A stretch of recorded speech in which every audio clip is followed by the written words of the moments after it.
Greetings, everyone. It is Saturday night. You know what time it is? It's time to do a live stream. That's what time it is here on Metal Ben's Chronicles. What's going on, Metal John Unearthed? Bullet Kyle. Welcome to tonight's festivities. Anyways, I just figured I'd do a live stream for pretty much the hell of it. You know, don't really have anything else going on at the moment. Just thinking about going out to the bar earlier, and I just said, fuck it. I don't really get into going out much anymore, to be honest. Every once in a while. Not like I used to, though.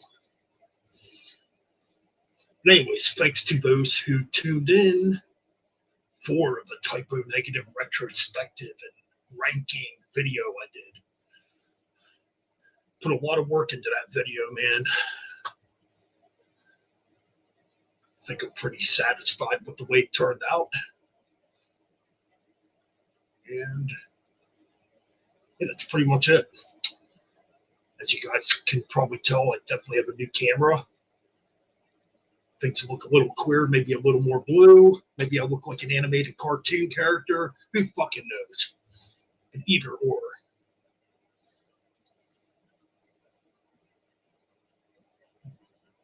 Clerks. So you're watching Clerks. Interesting. I've never watched it. I honestly don't watch much TV, man. If anything, I'm watching YouTube probably most of my time. You know, it's just easier access, and honestly, I'm more entertained by YouTubers as opposed to anything on television nowadays.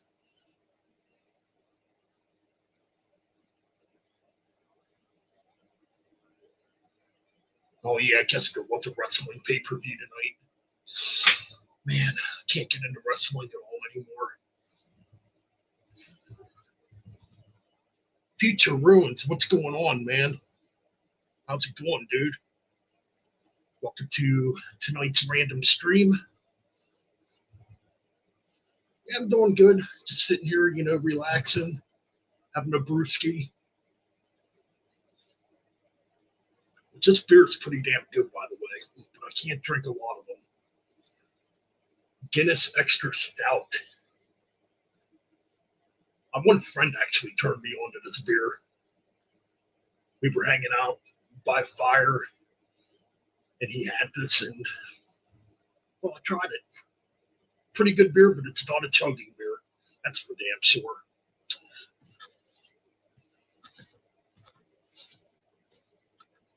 Oh yeah, King Diamond's on it. You know what? I think I did hear that somewhere. Oh, what's going on, Nick? How's it going, dude? Thanks. I mean, the camera wasn't that expensive. I think I paid $30 for it. I think it was originally like 60 though. I mean, I got it off Amazon Prime. So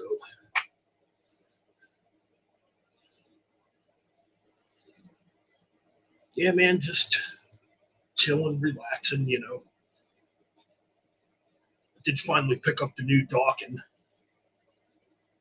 I enjoyed the CD. I thought it was rather good. Yeah, Don Dawkins' voice isn't what it used to be, but musically it sounds like classic Dawkins. I enjoyed it. This one right here, man, this might be my favorite album of 2023 so far. It's so freaking good. The new Tell Gunner album. Well, it's their debut album, but holy fuck, is it some good new wave of traditional heavy metal. Done very well. I definitely recommend this.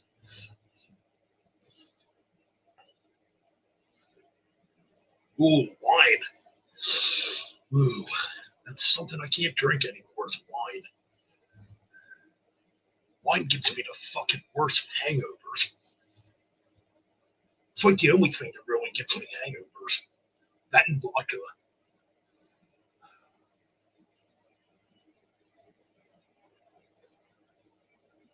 Oh yeah, for our Doom playlist we're gonna do on Wednesday. Yep.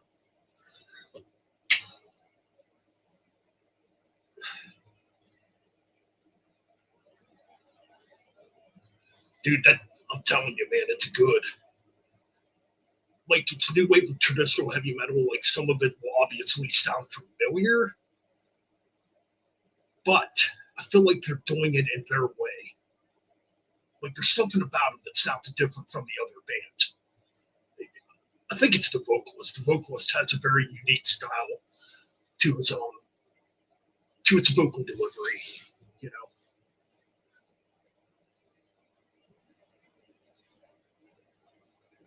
know, old drinking whiskey. Hey man.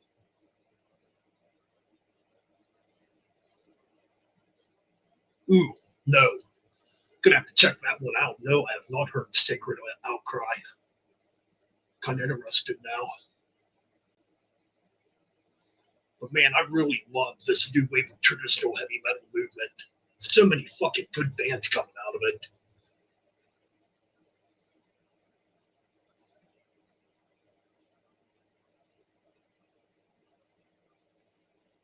I have one of these Freely solo albums. Which one do I have? Is it called Space? I forget what the hell it's even called. It's the one he put out in like 2000. I want to say it came out in 2012. I forget what the hell it's called though. I have it though.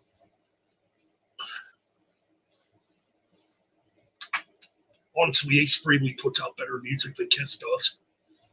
No, I mean, that's just what I think. I mean, when it comes to Kiss after like Creatures of the Night, look it up, that is. Oh man. Yeah, man, if you like classic Dawkins, I don't think you'll be disappointed.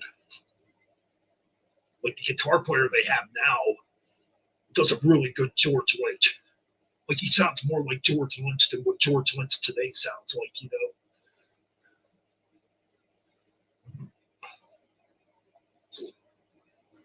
Speaking of which, I'm gonna check out the new Sadist too. I was actually gonna get it yesterday, and well, our record shop did not get it in. I'm like, son of a bitch. Probably gonna have to Amazon Prime that. That's one I'm definitely interested in getting though.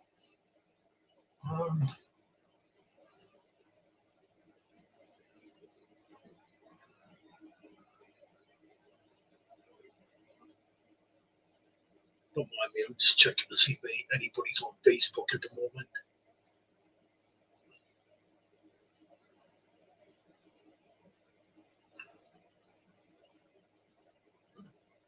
See a couple people on.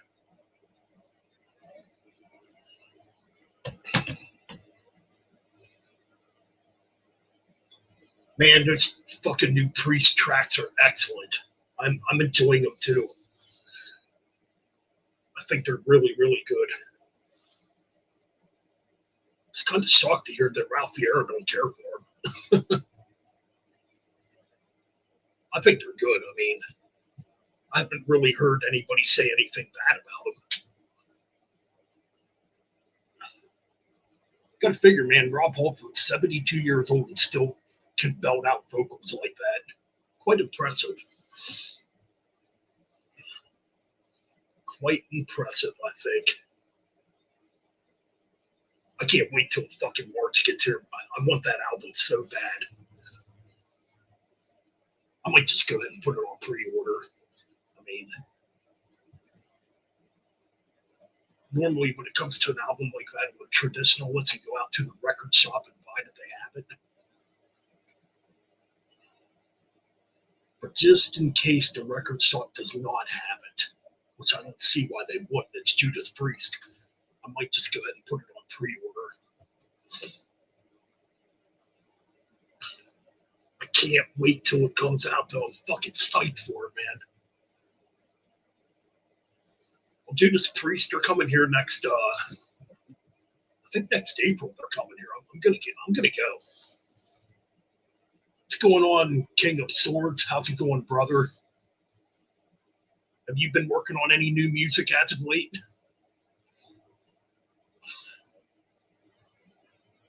Been kind of messing around with some guitar riffs, trying to write some new stuff myself. Think think I'm going to go more of a traditional heavy metal route with this new music I'm working on.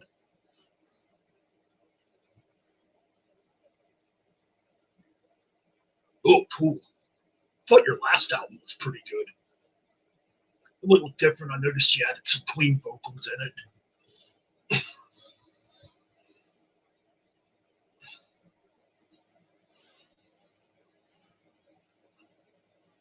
I mean, is that going to be an expansion on the new music too? Probably more clean vocals.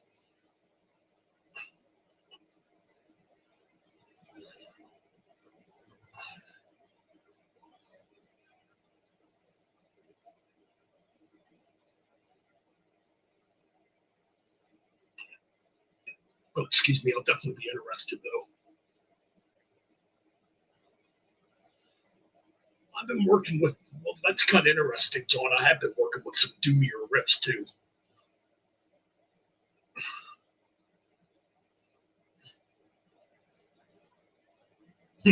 Interesting. I can't wait to hear it. I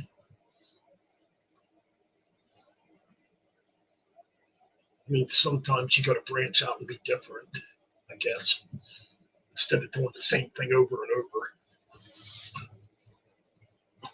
Depending on what kind, well, depending on what band you are.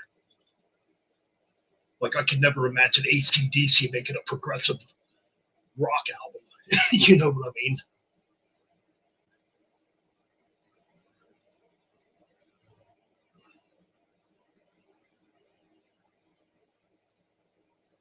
Definitely interested in hearing it though.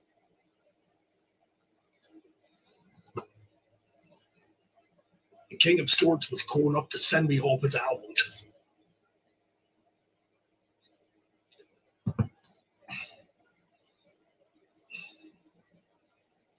Well, the newest one I bought, I thought, you know what, I gotta buy one.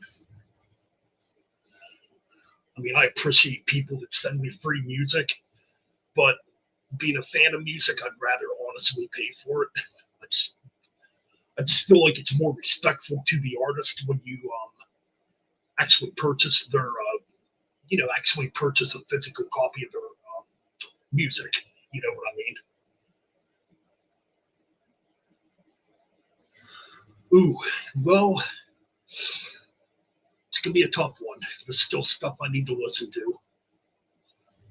Like I still do not have the new incantation. I need to get it. There's a few other things I don't have either. Like the new Hellripper. I need to get the new Hellripper.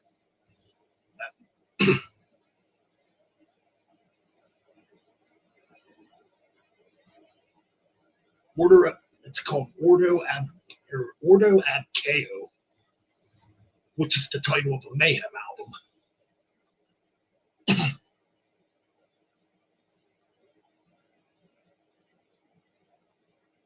I can put it in the chat, or he can put it in the chat if you guys want to check it out.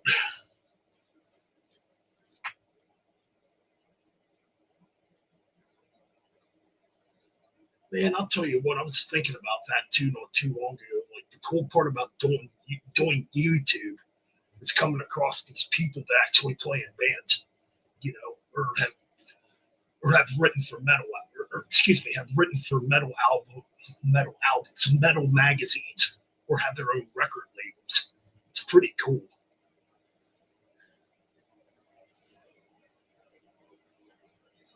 Nick, there's been so much good music coming out this year.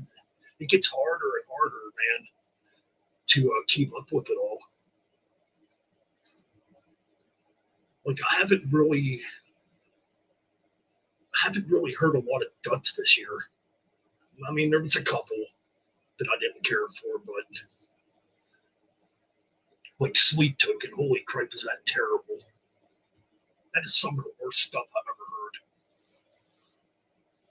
And 72 Seasons by Metallica just does nothing for me.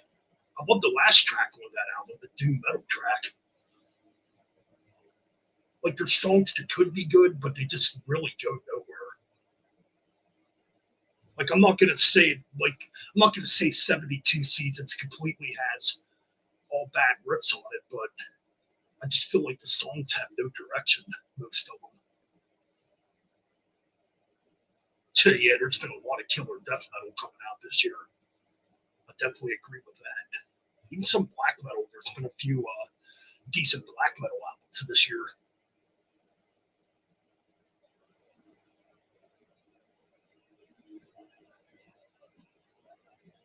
Oh shit, you got a new band, Eternal Forest. Cool. I can't wait, man. Yeah, we're gonna be doing that. I can't wait to do it. Yes, me and Ryan are gonna be doing that on December 9th. So I'm gonna get my ass in gear and really start listening to a few albums before I can get my to get a proper list made, I should say.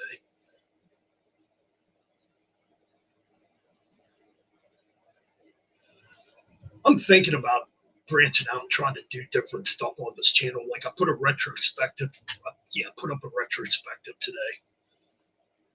So I'm thinking about maybe trying to do more of that.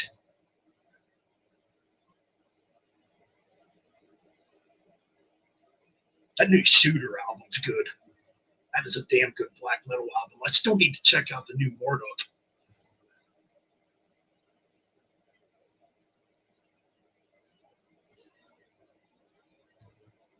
I gotta get that new Hellripper before I do the review. I want to get that new, I want to get the new incantation too. Excuse me there.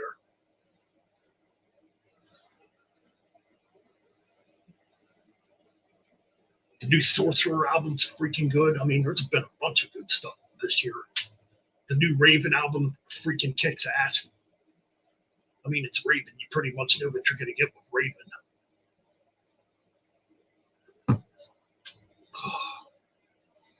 But I got to say, man, so far, this has to be high on my list. Man, is it good. Even the new Dawkins really surprised me. I thought it was fucking good. I was getting into it when I was jamming it in the car yesterday. The new CD from Angel and Extreme were, oh, you know what? I got to check out that new Angel. Extreme, I'm just not a fan of Extreme. However, I did actually like the new Wear. I thought it was pretty decent.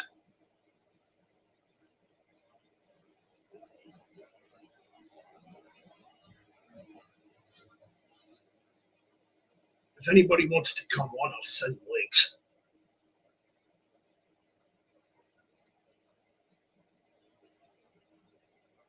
Yeah, that new shoot. That's another one I got to pick up. That Shooter. I did listen to it though. Holy fuck, is it good? Like I felt like 2022 didn't have a lot of black metal, but this year, yeah, some black metal's been kind of reemerging again. There was another black metal project I heard. Marty Worm did a review on it. I can't think of what the hell it's called, but it's got members of. I want to say it has members from In the Woods on it. I forget what the hell it's called, though. I got to go back and look up that review.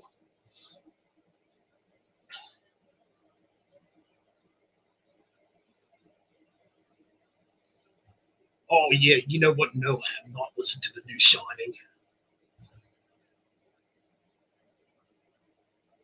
I do want to get that new Angel though. I did check some of that out. Heavy Load too. That's another one I need to check out. Yeah, just so much stuff. Speed King, what's going on, dude?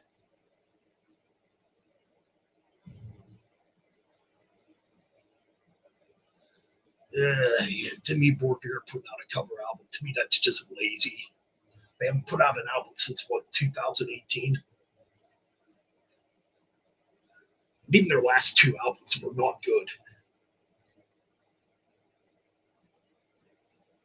Yeah, kind of fell off with Timmy Borgir a long time ago. All right, I'll send you and Ryan a link if you guys want to come on. If I can find my okay, there we go. Invite. Copy.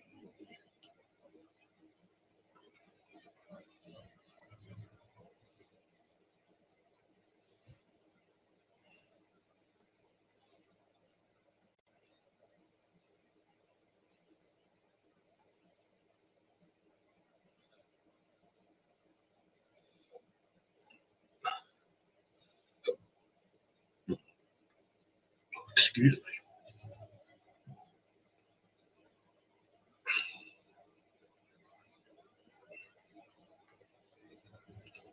I know I talked to Jeff a little bit earlier in the week. We were just chatting about guitars. He's got some nice guitars, man.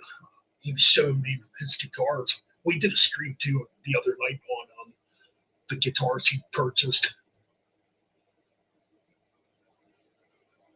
Oh, you actually like that album? I've been going back to it. I honestly, I listened to it once. Okay, yeah, it might be a little better than Abracadabra, whatever the fuck that album was called. I don't know, man. I kind of missed the Dim You. Kind of wish they'd go back to like a spiritual Black Dimension type of sound. What's up, dude? What's going on, man? Not much. Just figured I'd do a live stream. Yeah, same here. I'm just trying to just taking some cough drops because I've been having some throat problems. Ooh, that sucks. But I could talk a little bit. I want to try and do it as gently and stuff like that as possible, right, so I don't have to blow my vocals out, or blow my voice out and stuff like that. But yeah, I just need to listen to a couple more albums. Nice. For my list. Hey, other Mike. Oh, Jimmy, if you're there, check your messages on Instagram. I sent you a message on there. Yeah, there's still a few albums I gotta listen to too. I mean, I was kind of talking about it. Yeah, I got. What do I have so far? I have the Devin Townsend Dream Piece albums, the Metallica album. Yes, the Metallica album is still on my list. It shouldn't be as a shocker considering I love Metallica. Attack, In Flames, Stained, Ablaze My Sorrow, Sorcerer, Bellwitch, and Rotten Sound are so far in. Can't give you orders yet, but those are in. Okay. And then the other ones I've already listened to Arjen Lucassen Supersonic Revolution, Golden Age of Music album. The only two I have left are Death Clock, Death Album 4, and Baroness Stone. Interesting. You know what? I still haven't even heard that Death Clock album yet. I just got it. I just finally got to listening to it. I think it was not too long ago. I think yesterday. I was like, ooh, I'm loving this. I'm loving this so far. Yeah, but I might need to listen to it all the way through. I gotta check out those Devin Townsend too. See, there's so much stuff that's been coming out. Yeah, the Devin Townsend stuff it's not metal. It's not okay. They're basically ambient albums.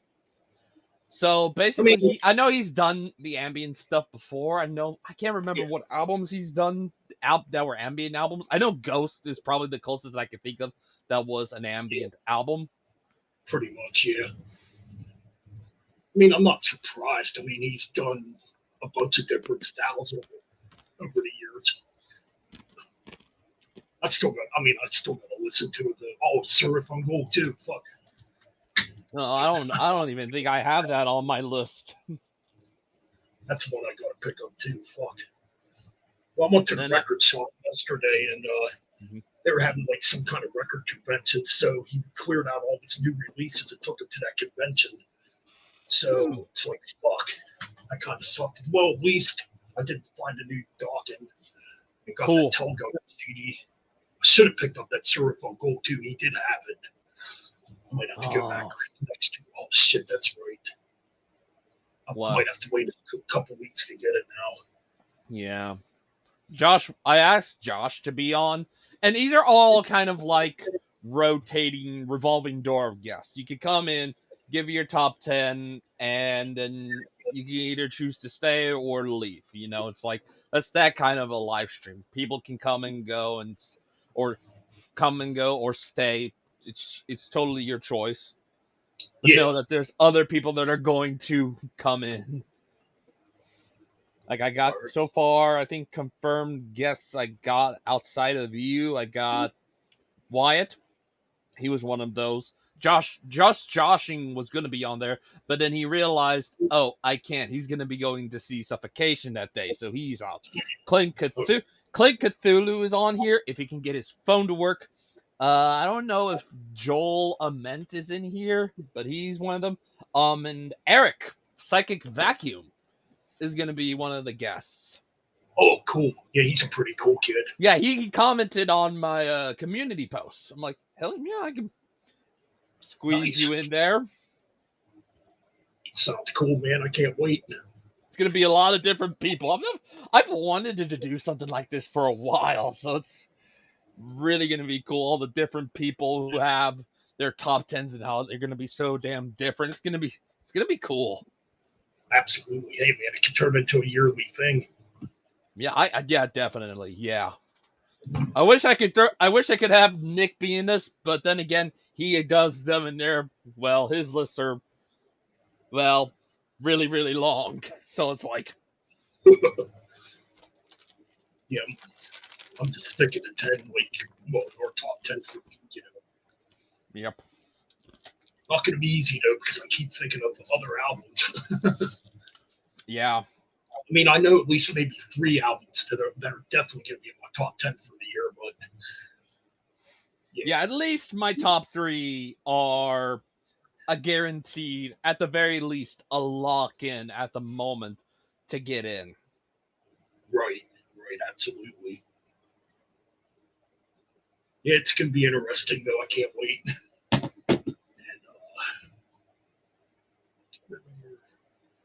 that's cool, Kyle.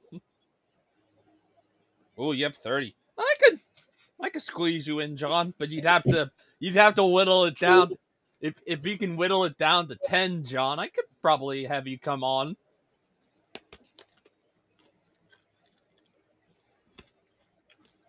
I ain't doing 30. That's just too much. Yeah, that would definitely be a long stream.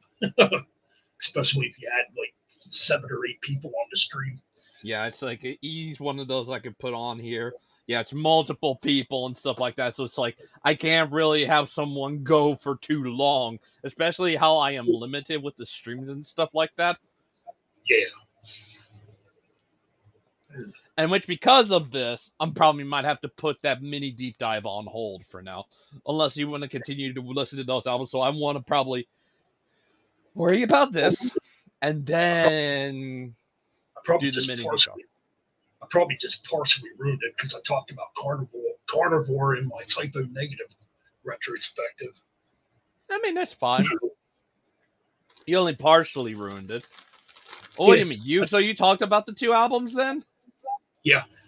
Didn't rank them. I didn't rank them.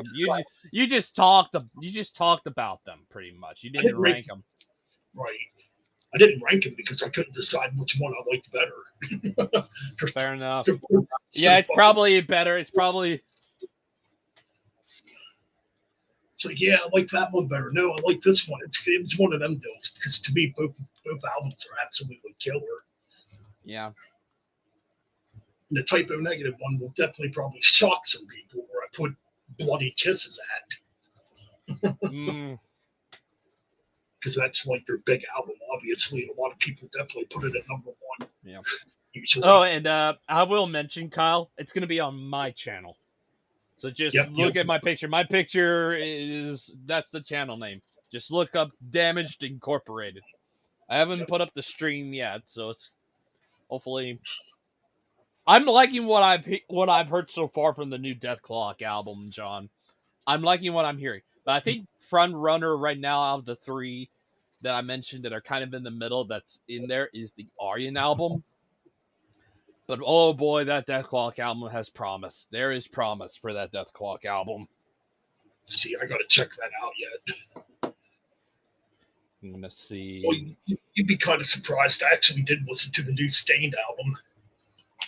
Nice. I mean, it's a band I kind of grew. Well, I ain't gonna say I grew up with them because I was already in my 20s. But their debut album, late teens, going into my 20s when their first album came out.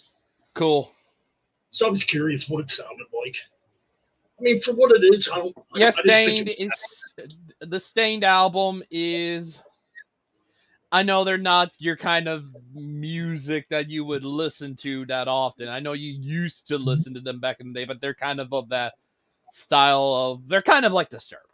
They're of that alt rock, alt metal style, pretty much. I mean, I didn't think it's horrible. No, I didn't think it's bad. You know. Yeah, it's just like Kind of you've heard it. It's one of those situations of you've heard this stuff before, and it's not really your thing. Yeah, pretty much. I mean, it definitely harkens back to their heavier sound, which I appreciate. I would say their self-titled album is fantastic. You know what? Actually, And that was their last album they did, and that was such a banger after banger after banger after banger on that album. It's like, oh my god, it's so fucking. That one I actually do like. Shockingly, I do like that one. Yeah, that's probably one of my favorite Stained albums. I'm so glad coming off of the Illusion of Progress from 2008, and then you go into the heaviness of that. I'm like, holy fucking shit, they fucking brought it. Yep, it's definitely much heavier. Well, I remember at the time too, he was saying Aaron Lewis was saying that he missed seeing mosh pits at Stain concerts. I do remember him saying that when they were they were going down that. They were kind of going down that alt rock, alt metal movement of them Breaking Benjamin. Creed were just coming back at that point, you know. Like I said, Creed were getting really heavy with Full Circle. Like Full Circle is like, I mean, yeah, Creed had their heavy moments. But my God, when they came back swinging. Like, whew, Full Circle is also a banger. But I do think because of that, it's like Stain brought it.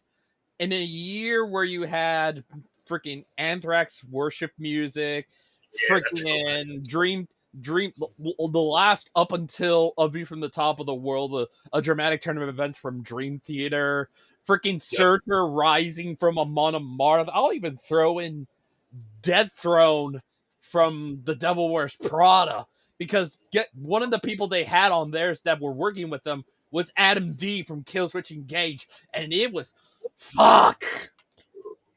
Trying to think what else came out in 2011. Oh. What else was there? Megadeth put out 13 in 2011. Yeah. That else? What other proggy stuff came out in 11? I'm trying to think. Was there a Cannibal Corpse album in 2011? No, 10. No, wait.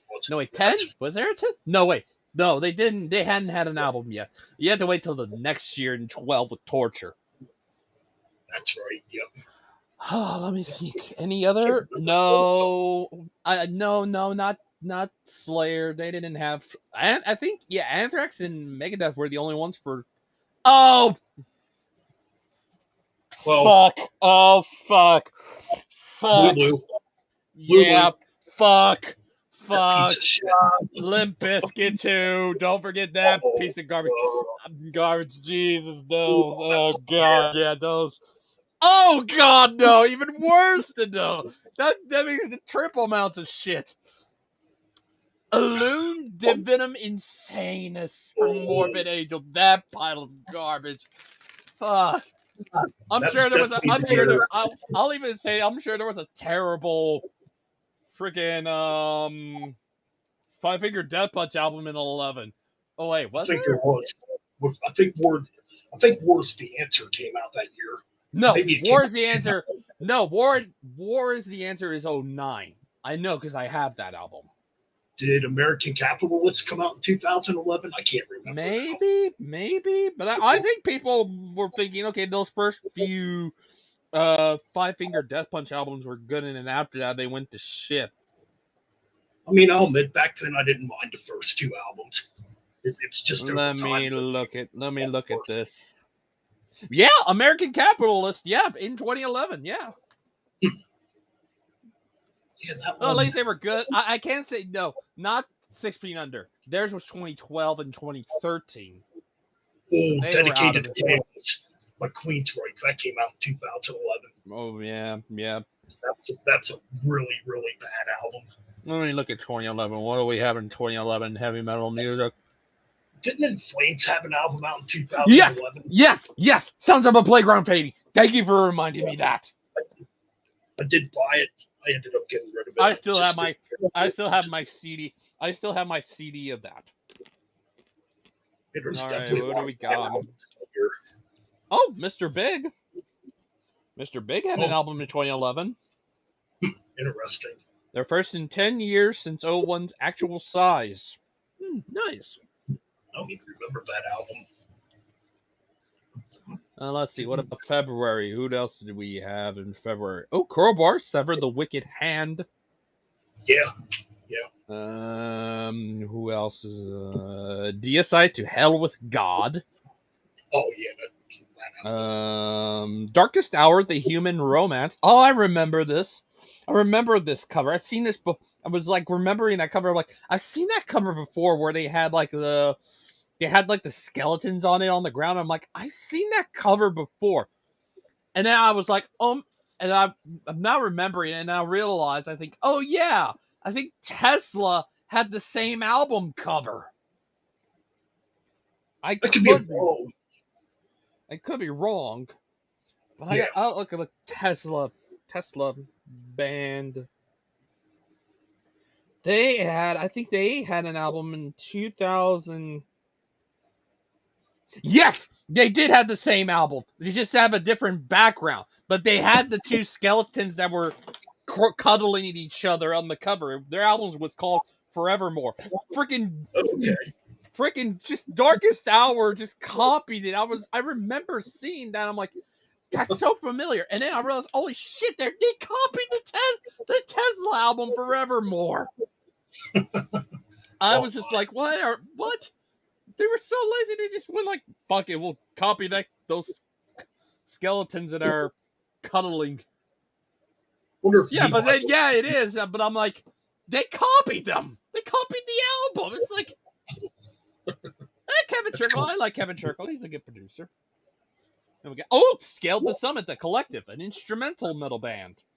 Ah, yes, Children of Bodom, Relentless, Reckless Forever from 2011. Oh yeah, that's right. I got that album. I got that album. Oh, do you? Yeah. I Gravedigger put out an EP, Ballad of Mary. That's right. Yeah, I need to get to. And then just a few days later, they put out a live DVD/CD. The Clans Are Still Marching. In between those two Gravedigger releases, Birdsome Fallen. And then we get this was, I think this is their most recent album. The Human Abstract, the Digital Veil, and they haven't done anything in a while after that, I think. But yeah, they're like a progressive metal band. Was that their last one they did for a while? Yeah, it was. They haven't put something out since that one. Let's see. Silosis, Edge of the Earth, Rotten Sound, Cursed. All right, I gotta keep it down. My throat. Gotta remember that. Ooh, Cannibal Corpse, Global Evisceration, DVD. UDO, Rev Raptor. Oh yeah, that did come out in 2011. Yes. Yeah. Soundgarden, live on I5. It's a live album. Before the Keen Animal the next year, their first studio album in a while. We got Born of Osiris, The Discovery. This is when they have current All That Remains guitarist Jason Richardson. Oh hey Nick, what's up? What's up, guys? Not much. I'm just rattling off 2011 albums because we were talking about those. 2011. Yeah, 2011 albums. I was just going through. I just mentioned the Born of Osiris album that had Jason Richardson on it. Oh, I used to be a fan of those guys. It kind of started writing the same album over and over again. After that, it was just like, that was. Yeah, there's just a good amount. But yeah, I pretty much. What's up, Kyle? What's going on, Dave? Long time no see. Oh. Somebody I've known for a very long time. Yeah, I've been just squeezing in as many, other reviews as I could before get down to the nitty gritty in the lists. Yeah, I only got. Should be slowing down soon as far as new.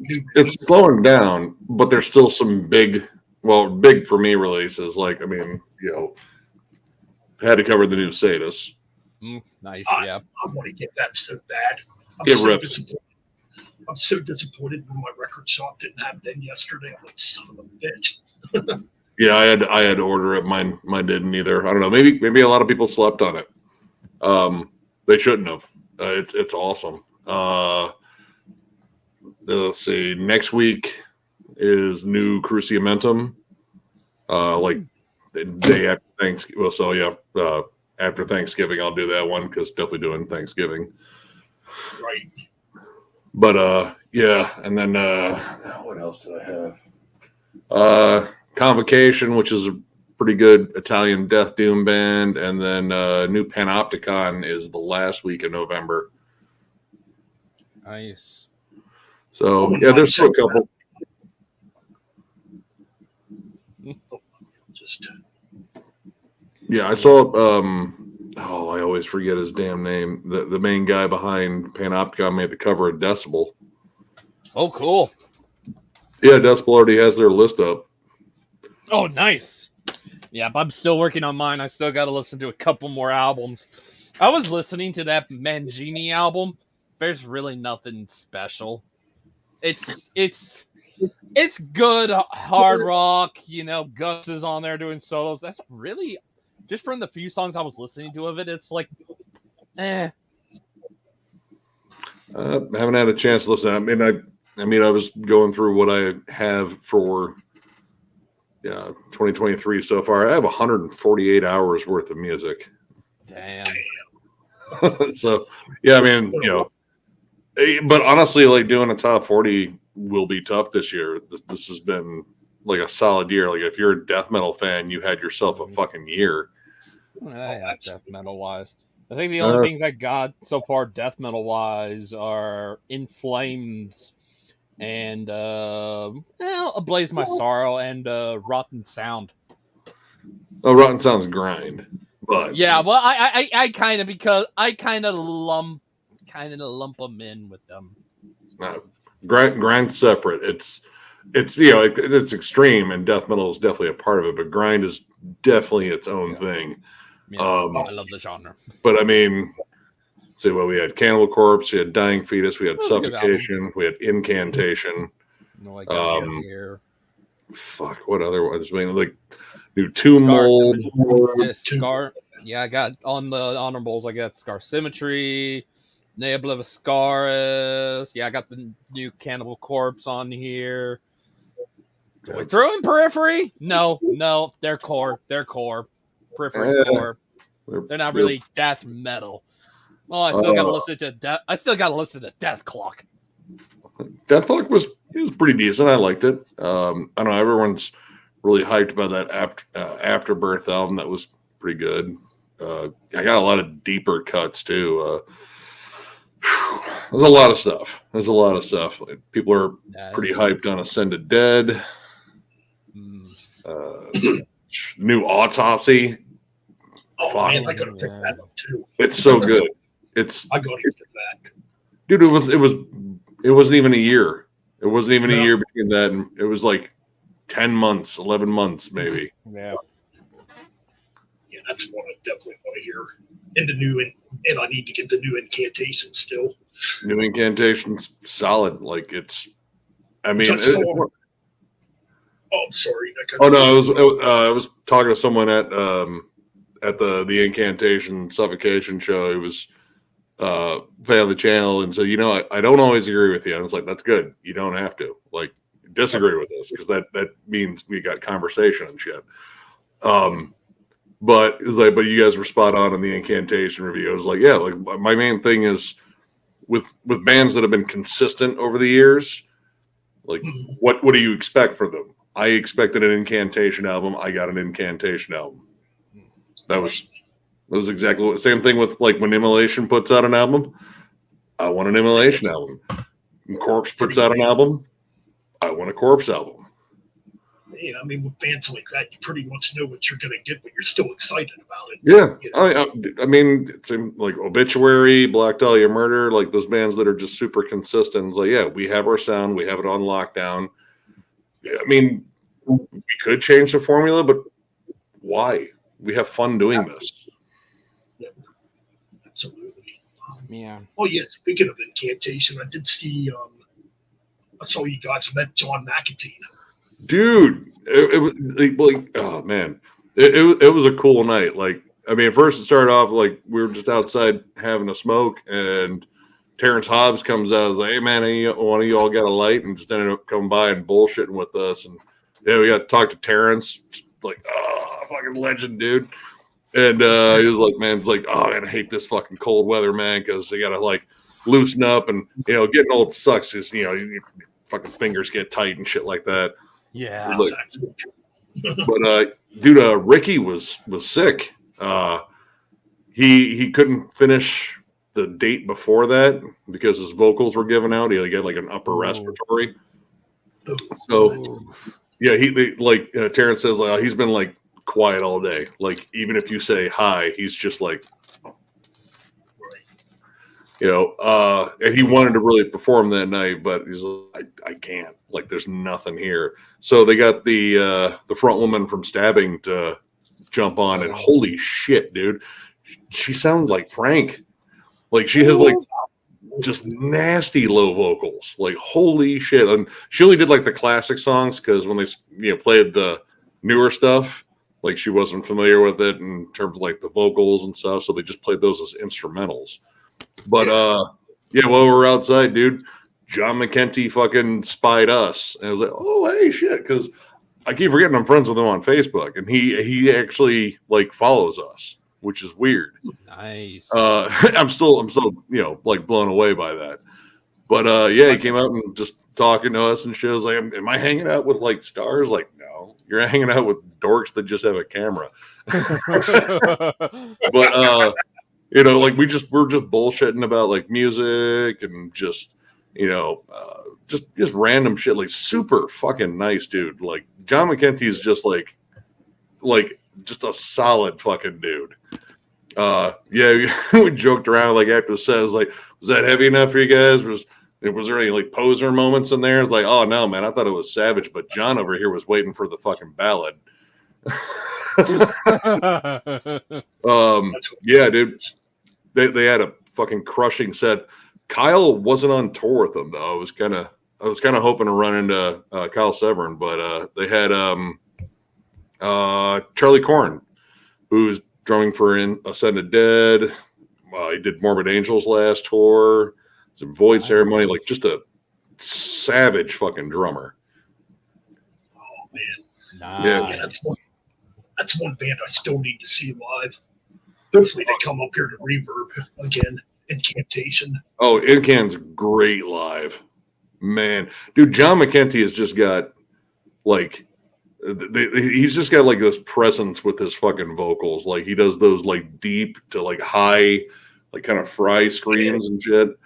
And yeah, dude, you can tell he's just up there having a lot of fucking fun. Oh, absolutely.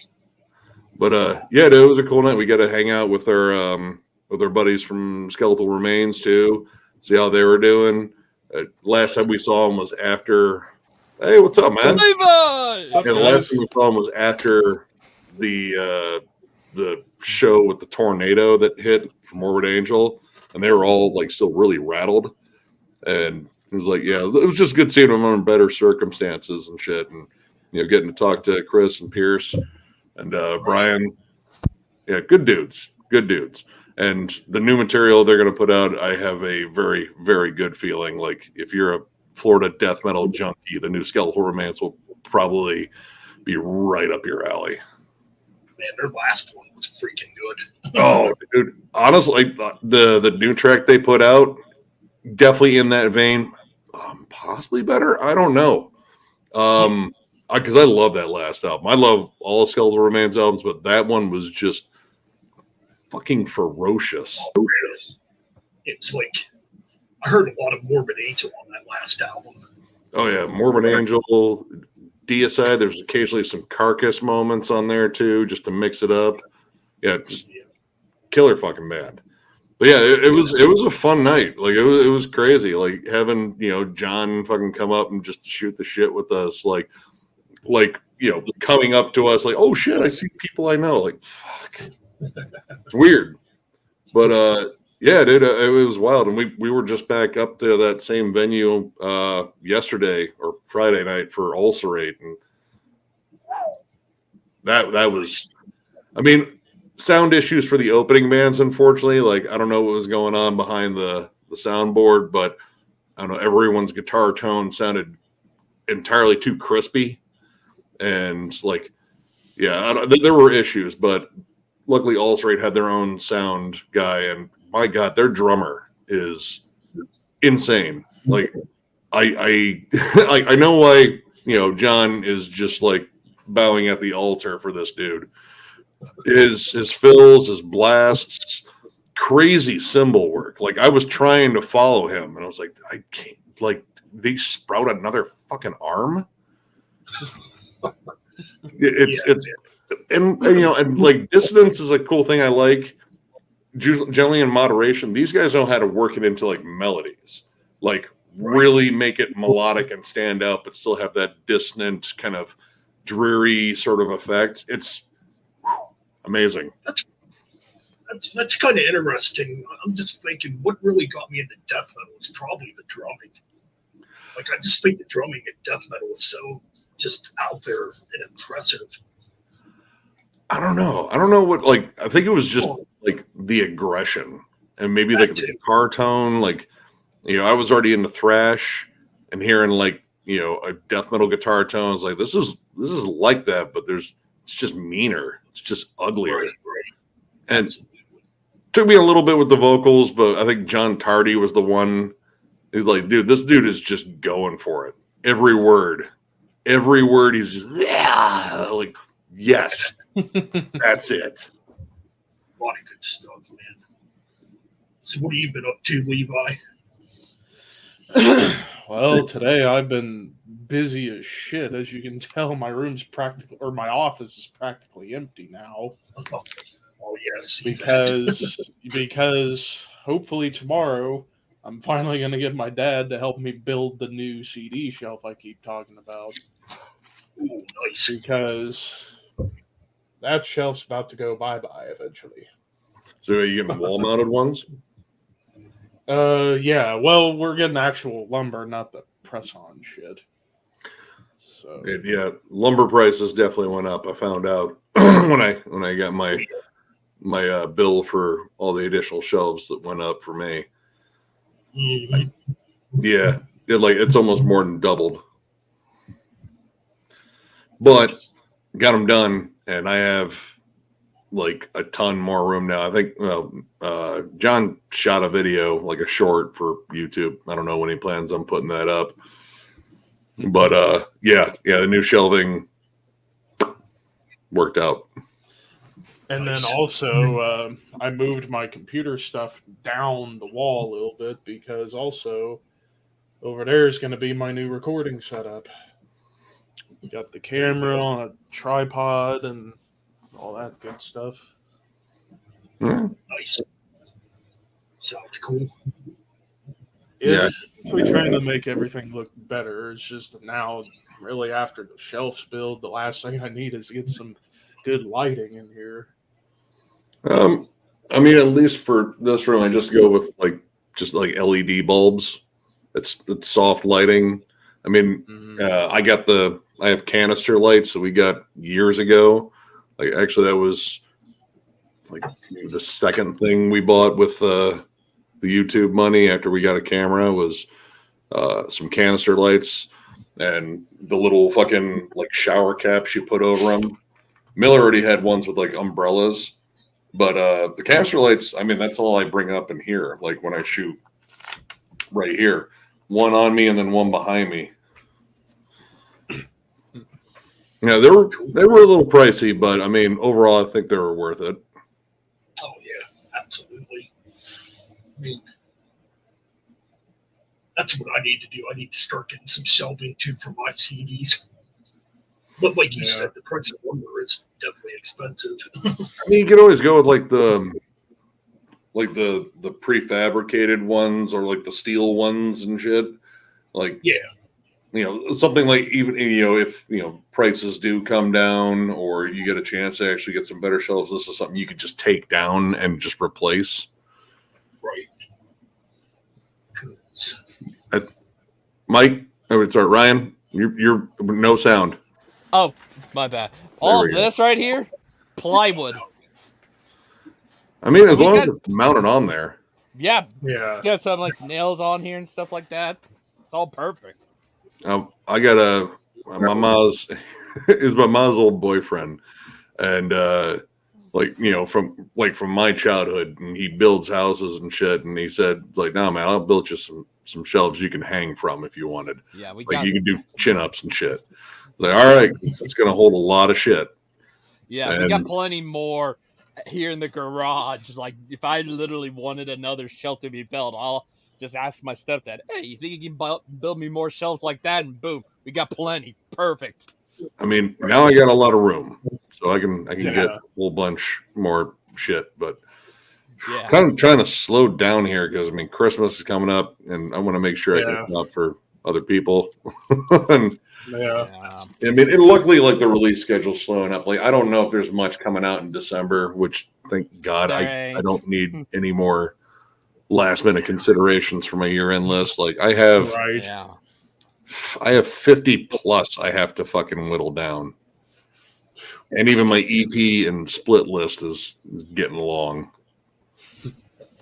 Yeah, I think like the last big releases we got coming up is Cruciamentum and Panopticon. Those are the only ones I have on my list for this month. And I mean, I love Charnel Passages, the last Cruciamentum. I think that's just absolutely like, yeah, if you love Incantation, Ben, Cruciamentum, like it's Incantation and Morbid Angel and all the evil dark things and riffs.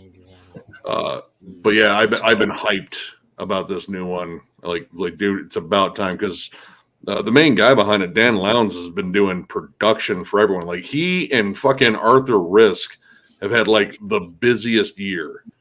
Like, I think we said, you know, there's been at least 20 releases that we have covered this year that have been, you know, mixed, mastered, or engineered somehow by Arthur Risk, and Dan Lowndes is probably in close second.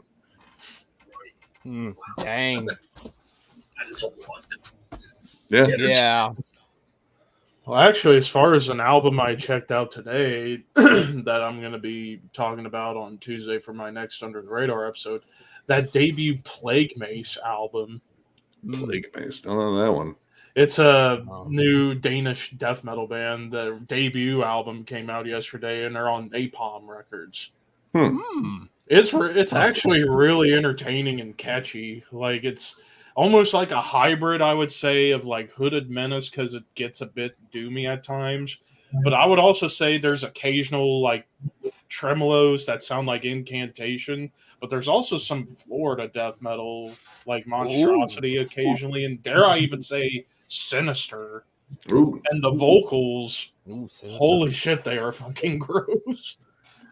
I mean, we did Carcinoid, which I thought was pretty decent. It's very meat and potatoes, death metal / death doom. Pretty gnarly. Great vocals on it. Dude's got a really solid low to high flip. Kind of like fuck, I forget I think his name was Reese from Creeping Death. But yeah, I mean, there's been late contenders here. Like, I really dig this Wayfarer album, That is good. American That is Gothic. good. Dude, it's like the Wild West meets black metal. Like take the score to like the good, the bad, and the ugly, and like, you know, westerns and shit, and then add like really solid black metal.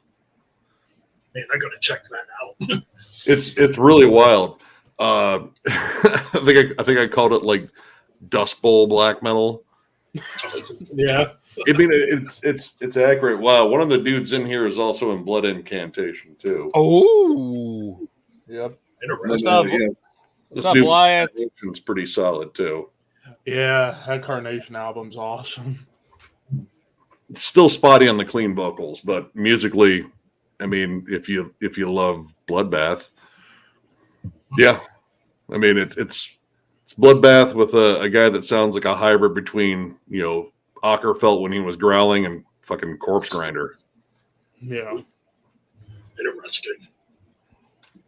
Yeah, there's been and then there was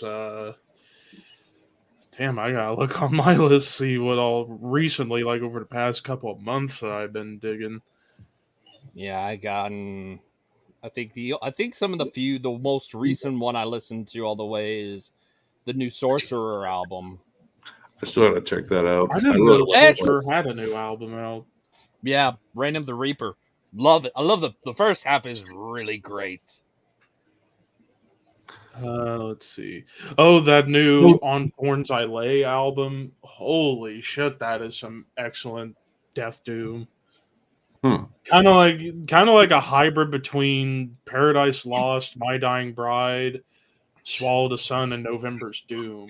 Oh, so it's super sad. Yeah, but it's fucking heavy too. Like, holy shit. Yeah, Ricky Horror Master got me into those guys. Nice. Yeah, new Celestial Sanctuary was pretty solid. Yep. Love the new Church of Misery. Those guys can fucking doom. Either. Oh, dude, it's filth. It's doomy filth about serial killers and mass murderers and all around not good folk. Well, that's one I need to add on to my final Under the Radar episode I'm going to do at the beginning of December, where I talk about 10 albums, 10 big albums that I missed. Like, as far as the list now, I will not be surprised if the new Sorcerer is on that list. Well, it's actually not on the list, mostly because I had no idea it came out. Oh, well, I'll probably just mention to you. Yeah, but I had, like, Monstrous, which came out back in January, which I forgot to check out. The 2 Ulthar albums, which I just got in the collection. Oh, they're awesome. Black Braid, I completely forgot about. Dude, Black Braid fucking whoops ass. Silosis, Uada, Flesher, Gravesend, Black Knife, and Angra. Oh, Angra, nice. I still got to get Black Knife. I just saw them this year. They were at FTA. They were really good. Like, a lot of like Motorhead sleaze, Midnight, later Dark Throne, some later Midnight, the fun riffy stuff. God, yeah, last Deathgrave album was really good. Devangelic. Did you get a chance to check them out? No. Since there was no Nile album this year, that Devangelic might be your Nile album this year. What else? What have I listened to? I think listened to that debut Mike Mangini solo album. It's decent, just hard rock. And then I think the new Periphery.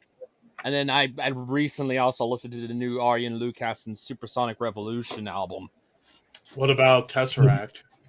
I have not even knew about it. It's the same like yours. It's awesome. It's the better Periphery. I'll put that on there. What's the Tesseract called again? War of Being. Yep. I'll probably. Yeah, I need to start writing these bands down. I underestimated Daniel Tompkins' vocals, and I'm like, damn, he's really good. He's like, there were people that gave him shit. It's like, oh, he's got his clean, whatever voice, and blah blah blah. And like, dude, he's a good singer. Like, and he's not doing the Periphery thing where it sounds like Warped Tour wailing the entire time. Where it sounds like you grab it by the neck and the balls. Yeah, dude. I was like, I can't do Spencer's vocals. But Daniel Tompkins is a crooner too. Like, he's got like just an incredible solid range, and he can growl. And I think their polyrhythmic stuff there's more open space in their music. There's a lot more atmosphere. Yeah, I remember I feel like that. Lyrically, like there's more themes that are. I don't know. It feels like it actually means something versus just Periphery. Whatever the fuck Periphery's doing.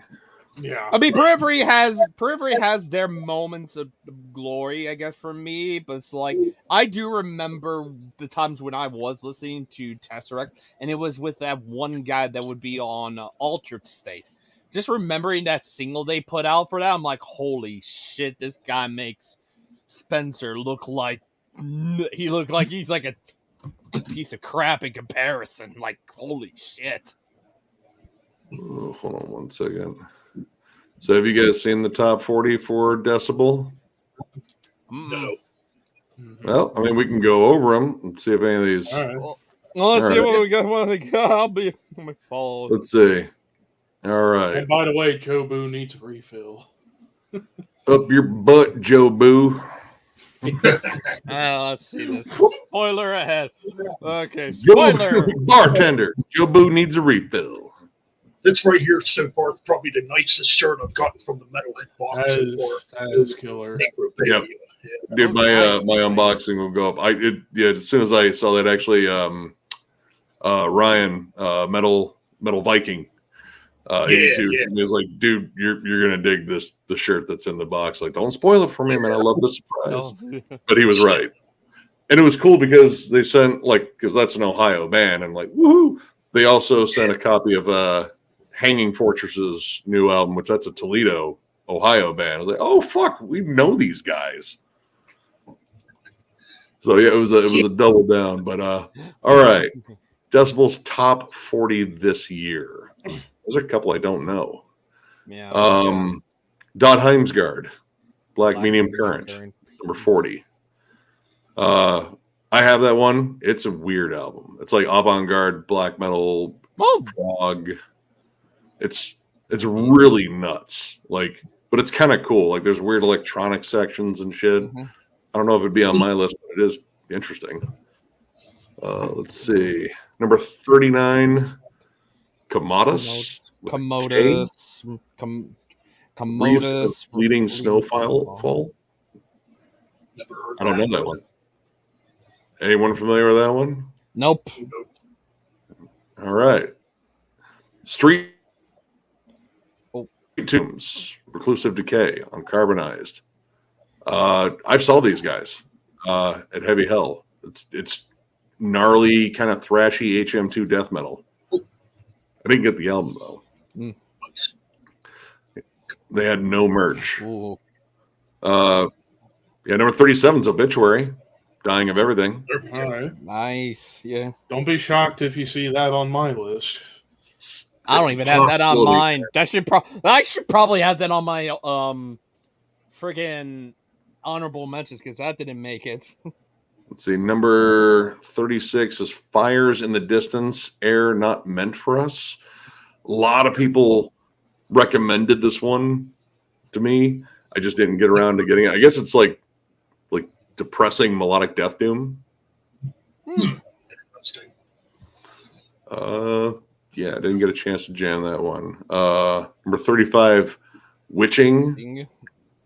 Incendium. I don't know that one. The- Nope. Me neither. All right. 34, Circle of Ouroboros, Lumi, Viet, fuck it, whatever. Yeah, I don't know that one. I don't know that one That's either. it. Yeah, I don't know who that is. Yeah, those are supposed to happen. Nope, that's a deep cut. All right, Cattle Decap is 33, Terracide. Yeah. Yeah. Man, I still gotta listen to that. Oh, dude, it's killer. I mean, if you liked like the last one, Death Atlas, or like the two before that too, honestly, yeah, it's sick. Final Gasp, Morning Moon. It's on Relapse. I don't think I listened to that one. I didn't either. All right. Let's see. Spirit Adrift, Ghost of the Gallows. That's a killer one. That's got a good chance of being on my list, dude. Fucking riffs. Nice. Mm-hmm. Check that one out too. I've heard of it. Oh, dude, Ben, you would fucking love it, dude. It's classic heavy metal with just a dash of doom and a little bit of southern rock to it. Oh, yeah. Thin Lizzy harmonies everywhere. Ooh, now I'm interested. Let's see. Number 30 is Kriegsgrav, Fires in the Fall. Oh, it's on Wise Blood. Did not get a chance to check that out. Nothing? Still here. All right. Number 29 is Willhaven, 7. 7. That's got a chance of being on mine. I didn't get to check that one out. It's almost like the hardcore equivalent of Neurosis.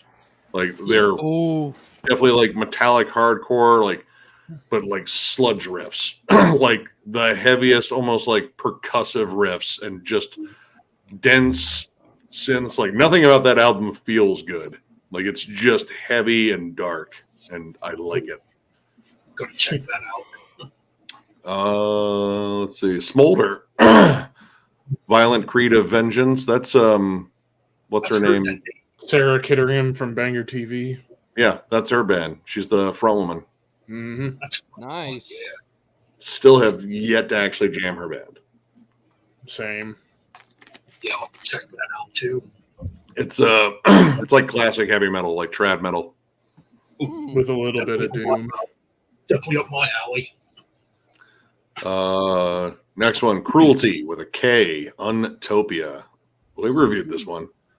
I don't think I checked that one out. Nope. Japanese band, blend of hardcore and death metal. It's heavy. Like it's almost one continuous beat down with like kind of grindcore 2 steps. What's up, Wyatt? Wait, what? What's up? Yeah, Cruelty was pretty good. Let's see. Number 26, Night Demon, Outsider. That was a good one. I like that album. I like that album a lot. That one's it's got a chance. Yeah, they kind of remind me of the Deano era Iron Maiden a little bit.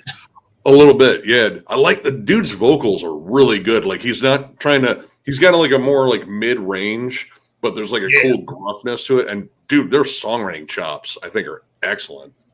Really good stuff, yes. Let's see. Number 25, Incantation, Unholy Deification. Yes. Got a chance to make mine too. It's too much good death metal this year. Yeah. And from old school bands too. Oh, dude, And old and new, man. This has been a banner year. Let's see. Number 24, Filth is Eternal. Find Out.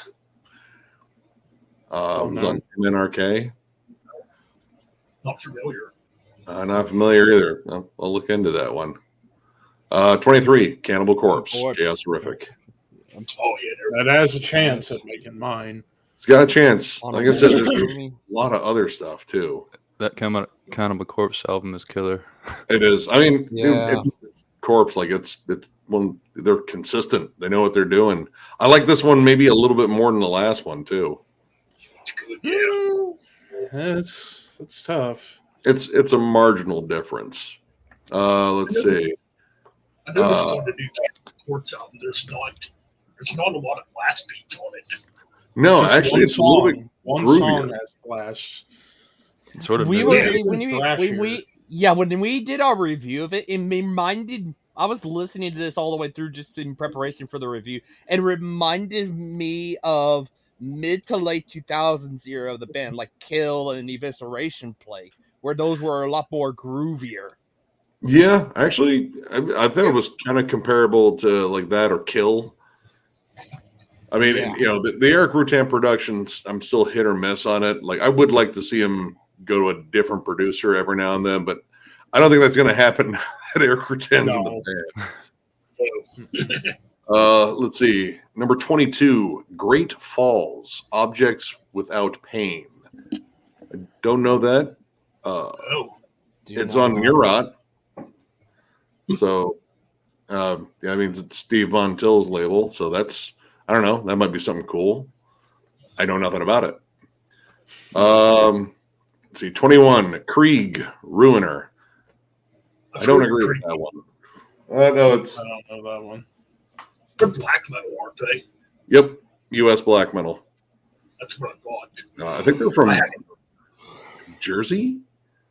Yeah, they've been around for fucking forever, and it's a lot of second wave worship, like Dark Throne, Satyricon, Mayhem. Right. But I really wasn't like impressed with that album that much. That's what I've heard too. I've heard a couple other people say it's not really that good of an album. It's nothing that I haven't heard before done better, but it's not terrible. It's just I don't know. It's a black metal album. Like that's Yeah. basically what I can say. It's a black metal album. Yeah. Let's see. Number 20 is Rid of Me, Access to the Lonely. I don't know that one at all. Yeah, me neither. Yeah, there's a lot of shit I have not heard on this list. Right. Same here. Is it? This is the Decibel Top 40. No.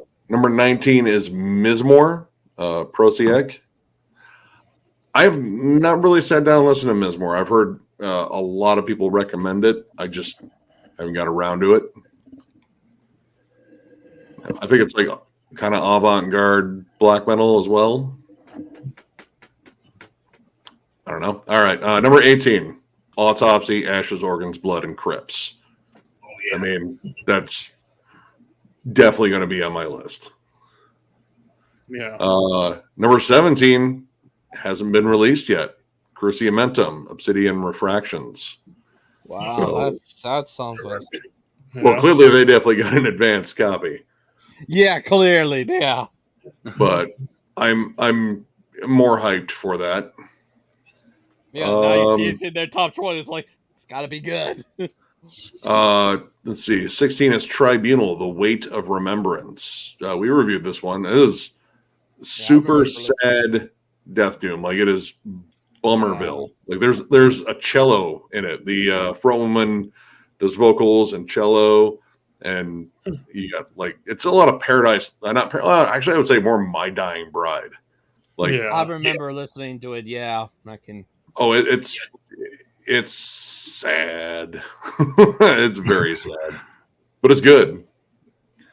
Let's see. Number 15, The Night United Eternal. Eternal Fatality. Fatale, whatever. I'm not familiar with that one. Me neither. All right, number 14, Enslaved, Enslaved. Heimdall. Yes. Very familiar. Nice. Yeah. Very- Definitely going to be on my list. Oh yeah, no, that's such a good fucking album. God, that band is so good. That's one band that does not put out a bad album. They really haven't. Like, I can't even say what my least favorite one is because generally, whenever I put on an Enslaved album, I'm like, this was a good idea. Yeah, like even the one I had ranked last, which was Monumentation, it's still good. Yeah, that's Jeff's Right. favorite. Yeah, there are a handful of bands that we can think of that we can rank all of them that we have to put one last, but all of their albums are good. You know, I mean, that was Immolation. Immolation. I mean, I think Tool. I don't think Tool has ever put out a bad album. I At agree. least- the last one. I love the last one. I love Fear Inoculum. If I had to say the worst, I think for me would probably be Undertow. But even then, Yeah. majority of that album is fucking killer. Even if Undertow was last on my list, I still love it. So Yeah. Let's see, number 13, Gel, Well, Only Constant. I don't know that one. don't know No, either. me either. Number 12, Enforced, War Remains. that's definitely going to be on my list. Yeah, that's a band I have to check out. Oh, dude, Oh, it'll make yeah. you fall in love with thrash all over again. It'll make you want to throw a chair. Next to one Dude, they're so good live. I saw who the hell was it? It was one of the bands with like Cavalier Conspiracy. They Is were- it they were- Go Ahead and Die? no, not Richie's band, but the other one. You mean, wait, Go Ahead and Die is the other one. The one, does it have Max in it? No.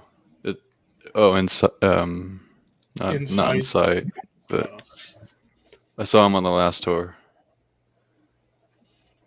Trying to think what other ones, because man, well, he's definitely got a lot of side projects. I know Amadeus has it's more like a stoner rock project.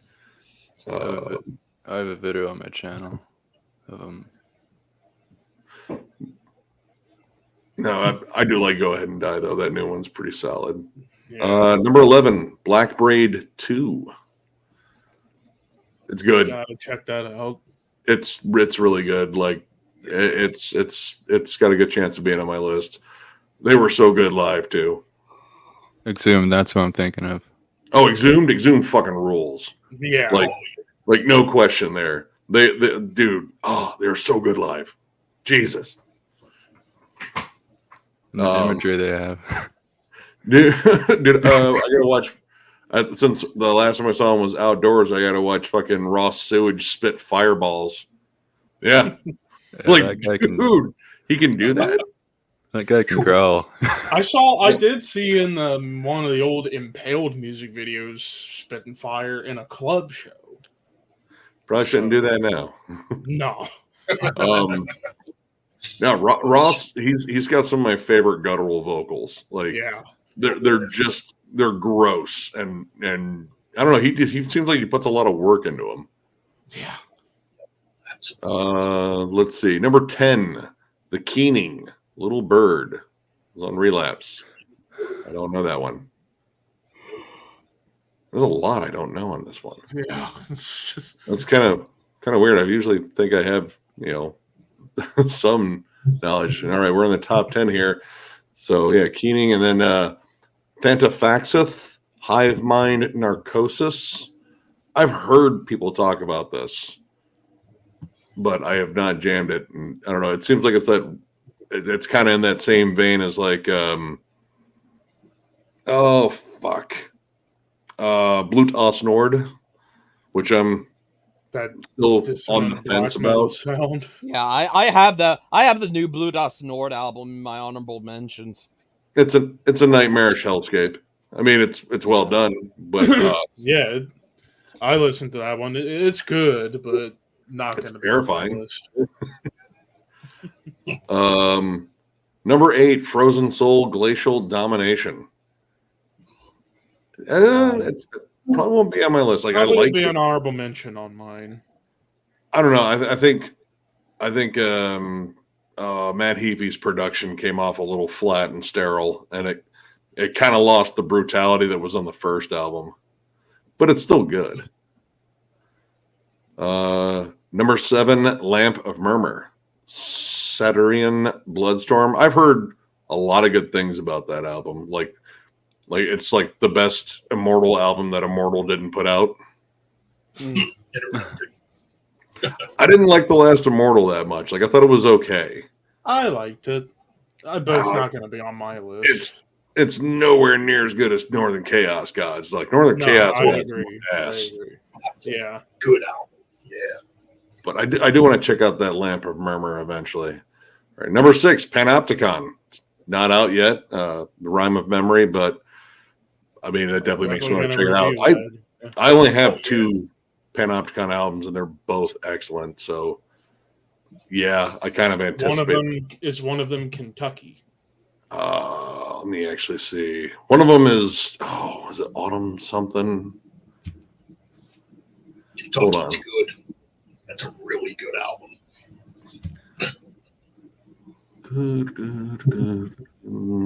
Autumn Eternal is one of them, and Roads to the North is the other.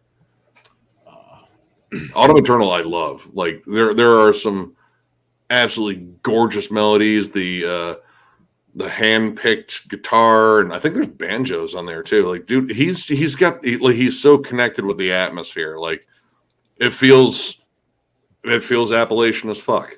Like it really does. Like you're in the setting. There's like babbling brooks and everything, and it's not like cold. It's like I don't know.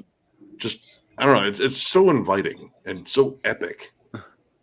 Yeah, it's a different kind of black metal. Really is. Well, it's U.S. folk versus like what we hear in terms of like folk metal and black metal, or like folk in black metal. You're usually thinking of like Scandinavian folk. Like U.S. folk is it's like bluegrass, shit like that. Yeah, It's definitely and even different. little death metal moments too.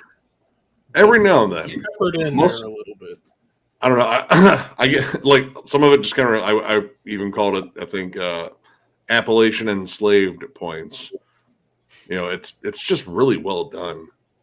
Number 5, Godthrim Distortions. Anyone else check that one out? That's we reviewed it.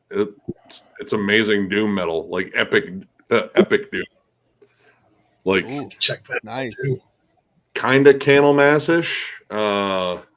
Man, riffs and just downtrodden Bummerville music, but man, it's good. Like there's even some like very typo-ish moments on it. I'm interested now. Yeah, male and female vocals too. Number 4, Jesus Peace, So Unknown. I like that album. It's more the metallic hardcore that's been coming out. They're good. They're really good. I think that's really high though. I mean, it's a lot of just beat down hardcore with like more metallic riffs on it. You know, it's fun, but there's definitely bands I've heard do that sound a bit better this year. Yeah. Wayfarer, American Gothic, the one I held up earlier. I don't know. It's got a chance. I haven't had that much time with it yet. I know that, and I liked the last one. Oh, what was it? Something Violence. Hold on here. A Romance with Violence. Yeah, really good album. Number 2, Tomb Mold, The Endearing Spirit. Definitely. I dig it. Online. I don't know. People are still up in arms about that one. With like, well, they're all like proggy now and technical, and I wanted to ooga and booga. I was like, well, they did that, and you know what? Yeah, they still did it, but they added to it. And it's still heavy. It's still Yeah. crushing. But I mean, now you have this like atheist and cynic stuff in there too, and I'm down. Oh yeah. Yeah, I've also then- seen people complain about how they look. Dude, whatever, dude. Like, oh, they didn't wear metal shirts. Like, so? Who gives a shit? I'm not wearing a metal shirt. I'm wearing Major League for fuck's sake. Yeah, well, I'm wearing a metal hat, but yeah, I just got a white shirt under my Nawesome hoodie. Should be about the music. You know? Yeah, like, dude, like I think I forget one of the shirts they were wearing. I was like, oh, dude, it was like a show or a movie that I liked. I can't remember which one, but like, yeah, we're metalheads. We dress how the fuck we want. Who cares? Absolutely. And then number 1, Horrendous, Ontological Mysterium. That's definitely going to be on my list too. Yep. Honestly, So one of the most impressive death metal albums I've heard this year. Tech death, prog death. I don't know, but I know the songwriting is fucking brilliant. Yeah. And that band has been getting like arguably better with every fucking release. Oh, And I thought the last one was fantastic, which still is, but holy shit, this new one. oh, dude, Idol was fucking amazing. Mm-hmm. But yeah, this new one, like honestly, that's probably the big agree I have on this list is that one should be top 5 easily. Yep. Yeah. No, I got my copy downstairs now. But yeah, I mean, there's a lot of stuff. Like I got, I don't want to look at it. There's just too many. And I gotta listen to some stuff I hadn't listened to in a little while to get my list ready to go. Yeah, I've been going back. Actually, on the way to the show, we listened to Heimdall all the way through, and yeah, if anything, I think that album's gotten better. Like it's just such a fucking good album. And let's see, we listened to The Ocean, the last one, Holocene. That's a good one too. Not their most metal one, but I think one of their most poignant. Like I generally don't give much of a shit about lyrics, but there's a lot of stuff in there that just echoes a lot of sentiments I have. It's like, that is a pretty spot on observation. You know what album I was pretty disappointed in? Or maybe it came out in 2022. I can't remember now. The newest Guar album. I didn't care for it. That was last. Yeah, I think that was last year. But I'm kind of right there with you. Like, It's okay. it's okay. Yeah, like Yeah. I thought the one before was definitely way better. See, I didn't check out the one Yeah. before because I haven't. I don't know. I haven't had. Just ever since Dave Brocky died, I was like, I mean, I know they want to keep going. Yeah, But I mean, they're still good live. oh, I imagine. I know. I saw one of the members just was it Flatus Maximus just quit. Yeah. I think I did see that. Yeah, I don't think there's I any mean- original member of that band anymore. I mean, if there's one album I've listened to the most this year, that fucking Hell Ripper album. Holy shit. I went back and jammed that one again. Oh The- my God. My only issue with it is I think the drums are way too compressed. It's missing some low end, but musically, dude's got riffs for fucking days. Yeah. Like It's it's a good number. yeah, dude. I mean, and then I think he opened up the playbook quite a bit more than he did on the last one. Like, dude, that last track on there, I would Yeah. argue was almost proggy. Yeah. And I remember talking to James about it, and yeah, he said flat out he was totally inspired by Opeth and Edge of Sanity. One of the first things I heard on there was Opeth. Like, dude, that is like a very Opeth chord progression, melody, like kind of Blackwater Parkish. Triplet swing going on in there. But I mean, when he wants to fucking go like full tilt and just rage, I mean, yeah, dude, like his pick hand. He's young. All the bones. in his- Reminds me of a young James Hetfield and a young Scott Ian. Well, that's interesting you say that because the first two albums, I hear a lot of Kill 'Em All type of riffs on those first two Oh albums. Agreed. yeah. And In fact, even there's on one- the EP, the coagulating, or no, not coagulating. What the fuck? Black Arts and Alchemy. Even on some of those songs. He could really play. Yeah. There's been Super awesome dude, too. there's been a couple Especially of to think that I'm older than him. I still want to go back and listen to the last Ahab album too. Oh, yeah, that was I really enjoyed that Oh, one. that one. I have that in honorable mentions. Check That was a good Ahab has a good chance I'd make it mine, but like also some like underground stuff I checked out from under the radar, like Lumen Ad Mortem. That was a really good one. That's black metal. What else did I score pretty high that I haven't checked out in a while? Have you checked out Bacterial Husk? Nope. Yeah, That's a it's band. one of I was one who got in the metalhead. Wait, did you get that in the metalhead box too, dude? I Have got you jammed that, it's good. dude? It's crazy riffy, like and That's like the one. all over the place. Is that the one? Fuck. Is that the one that just came in this box? I think it was the last one. Oh, The one before. yeah. It does got some cool ass rips though. Yeah.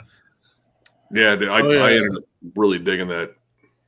Oh yeah, if Another I one. tell you what I think was probably the surprise album of the year for me, the new Mesro album. Mesro. Summon Thy Demons. Holy shit. That's one of my favorite thrash albums this year. And it was their first one in 32 years. Ooh, Yeah, they're I one of gotta those check. bands that had one album in the early 90s. And I actually have that album, Then Came to Killing, because Hammerheart reissued that. Hammerheart's And, good about reissues. oh, yeah. But like, Gotta check. Then Came to Killing sounded very much like a Swedish Testament. And then this new album, a little bit more melodic and I think a little faster. I would say it's almost like a hybrid of everything Bay Area thrash. Old Metallica, Exodus, Testament. Hmm. Even the final track's almost German thrash because it's so fast. Definitely And gonna with hear like that. catchy melodies on there too. It's really good.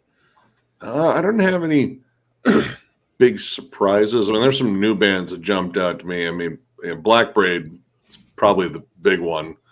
That was I'm always worried about the hype machine, and I saw like everyone was just like, oh my god, it's the greatest thing ever. I was like, all right, I'll get ready for the fucking disappointment.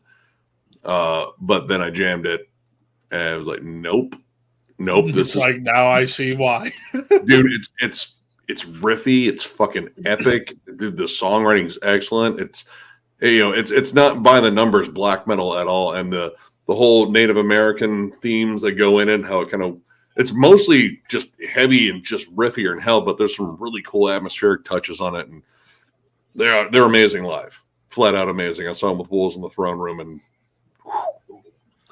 and then probably the most fun album, that new Bird Flesh. yep. Oh, Bird Flesh That is was so last. I think The bonus easily my track they favorite had. grindcore album this year. Oh god. And even with it being grind, I say it was more thrash than grind. It's like crossover thrash and grindcore, like because they're silly. They just love to have fun, and we get it. We get it. Just the fucking title, "Welcome to the Jungle Ride." Like, that's fucking awesome. Yeah. I want to see if Bird Flesh and Psycho Stick would tour together. That would be a fucking party. I don't know, like for grind this year, like that's a big standout. The new Rotten Sound. Yeah, the new Rotten Sound was good. And Oh yeah, the new Rotten album. That's in my top Noisy 10 right now. Neighbors. Dude, that Rotten Sound album is killer. Oh, I love it. I Yeah, all absolutely 20 love it. minutes of it. It's Yep. savage listen. I'm one of those that feels like It's just- you can fit nearly their entire discography onto one disc. But I'm You pretty sure probably they got a could. lot of albums. Oh, they got a fair amount of albums and EPs. I think I got all of the full lengths. Oh.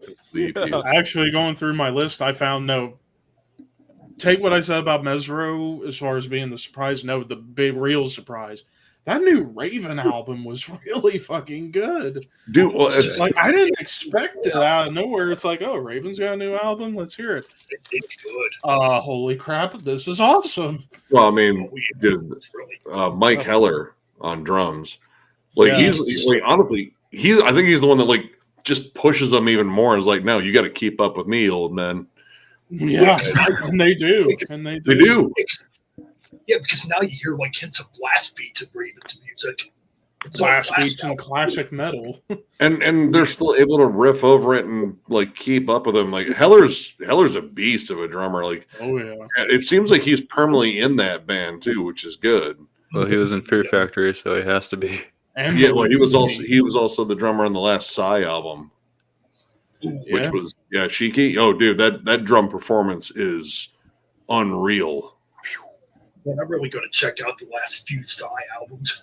Oh, they're delightfully weird. Yeah. How do you spell it? Psy, Yeah. just like SIGH, like a big. Yeah. And I remember way back in 2001 when I bought Imaginary Sonicscape on CD. I'm listening to it. I'm like, this is the weirdest fucking thing I've ever heard. Yeah, and they just kept getting like stranger. Like they kind of I don't know. Like I like the fact that they kind of just do this towards contemporary music. It's like no, there's no rules. Dude, Mirai is just he's just a wild writer. Oh yeah. I think he did a solo album too. I think he did. I could be wrong. Pretty sure he did. I know he did a guest spot on one of the Red Chord albums, Pray for Eyes. It's the instrumental they did. He was doing keyboards. Dude, it was awesome. It was one of the best songs on the album. I love that album. Man, that's a band I haven't listened to in ages. Oh yeah, another one now ended up being on my list. That new Sulfur Aeon. Like, I love that Jesus. album. I love all their albums. I need to get their albums. I've been trying to look for a copy of the new one, and I can't find it. You got to go through Van Records. I had to order all the way across seas. It was For a CD with shipping, it was like $36. But Uh-huh. it's really good, and so are all their albums. Yeah. Yeah, that is the most epic, grand way to worship Lovecraftian gods. I think the Blue Dot North stuff they've been doing with the Disharmonium stuff is also Oh, it's very Lovecraftian. Lovecraft based, yeah. God. Apparently, that last Eternal Rot was really good too. I do like that one. I don't know if it's going to make the list. They shared our review. They said it was their favorite review of their album because we were so gross and descriptive. I was like, well, yeah, because you guys sound disgusting. Like you have the most horrific vocals in Death Doom. It's amazing. Another one, I don't know if it's going to make it. It's kind of a sleeper. The new Ex Mortis. It was solid. I dig it, dude. I mean, I've seen that band twice live, dude. They are showmen. They will just shred your face off and leave you with like just a glazed look in your face, like what happened? Like that neoclassical play they do. The last time I saw them, they played guitar like over each other's backs and shit, and we're just nailing these solos. Like, dude, you guys have way too much free time. Jeez. How are you? How? I can't That's. fucking do that. I don't think air guitar maybe, but you can't do it with a real guitar. Like, Oh, yeah, dude, something their like frontman this. Conan, Like, how are like, you gonna do? How you dude, do he's that? That's so weird. nuts. So weird. I mean, dude, that hurts. Yeah.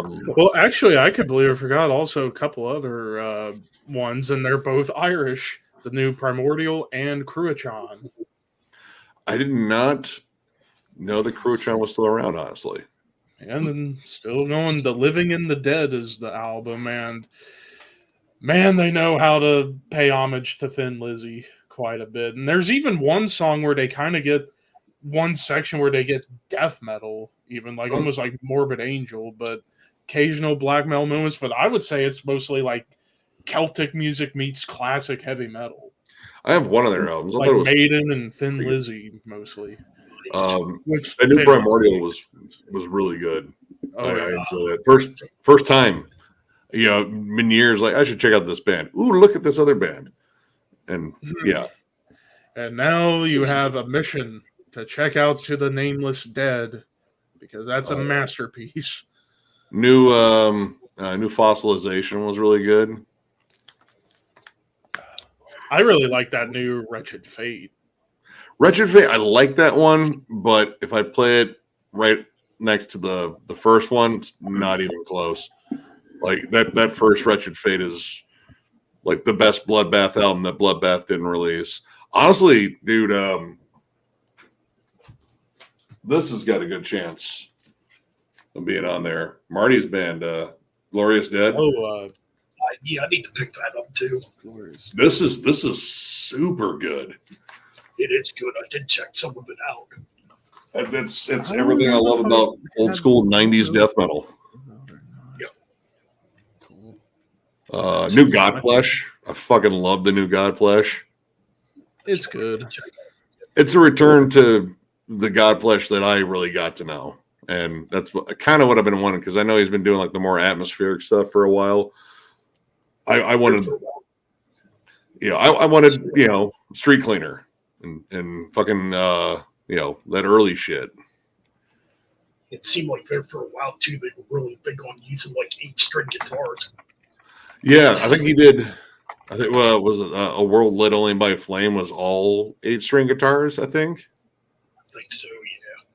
Yeah. I got to see him live this year finally, and that was so fucking heavy. Oh, it was awesome. New Gorod. Yeah. I'm not even like the biggest tech death fan, but that band is so goddamn good. Easily probably the best tech death album I've heard this year. Yeah, bordering on progressive death now. Mhm. In terms of grindcore, I don't know if it's gonna make it yet because it's just an odd album. But the new Gridlink, truly bizarre. Like weirdly melodic. I don't get how it is, but it is. And then for like prog, probably the Tesseract album would be up there. I think I got Devi, all the Devi stuff he put out this year with that Dream Piece project. I think that's probably all the prog I got on mine. Trying to look through my list here My and list see is if there was my any top other 10 prog. is my top 10 is like a mix of almost everything. Oh, speaking of like nasty old school death metal, that new Ascended Dead is pretty fucking disgusting. It is. I like it. I don't know. It's a little too atonal for me, like entirely. Like it's got some really cool like stuff on it. And, I mean, Charlie Corrin again, just a savage drummer. But I don't know if it's gonna make my list. I just love it how it just sounds like what would happen if Martin Van Drunen sang for Morbid Angel at times. Dude, those dry vocals sound like they hurt.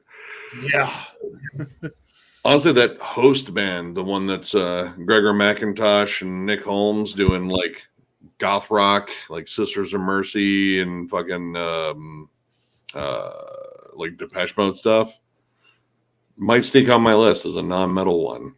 I can't believe I forgot, speaking of prog, fucking Nea Bliviscaris.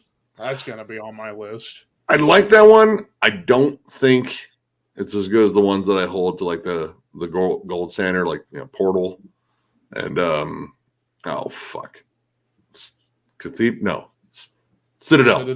There it is. It's like church, building, synagogue. No, fuck. It's one of those. Oh, the new Redemption album. That's another highly ranked prog one for me, and that has the frontman from Evergrey now. Whereas before they had Ray Alder from Fate's Warning, and now they got the frontman from Evergrey. And I would hope Evergrey releases something in 2024 because those last 3 albums Evergrey's put out, man, it sounds like they just get better, almost Mastodon-ish at times. I got to check those out because I kind of fell off of Evergrey years ago when they put out this was a long time ago, way back when Monday Morning Apocalypse came out. I didn't like the album at the time, and I just never kept up with them afterwards.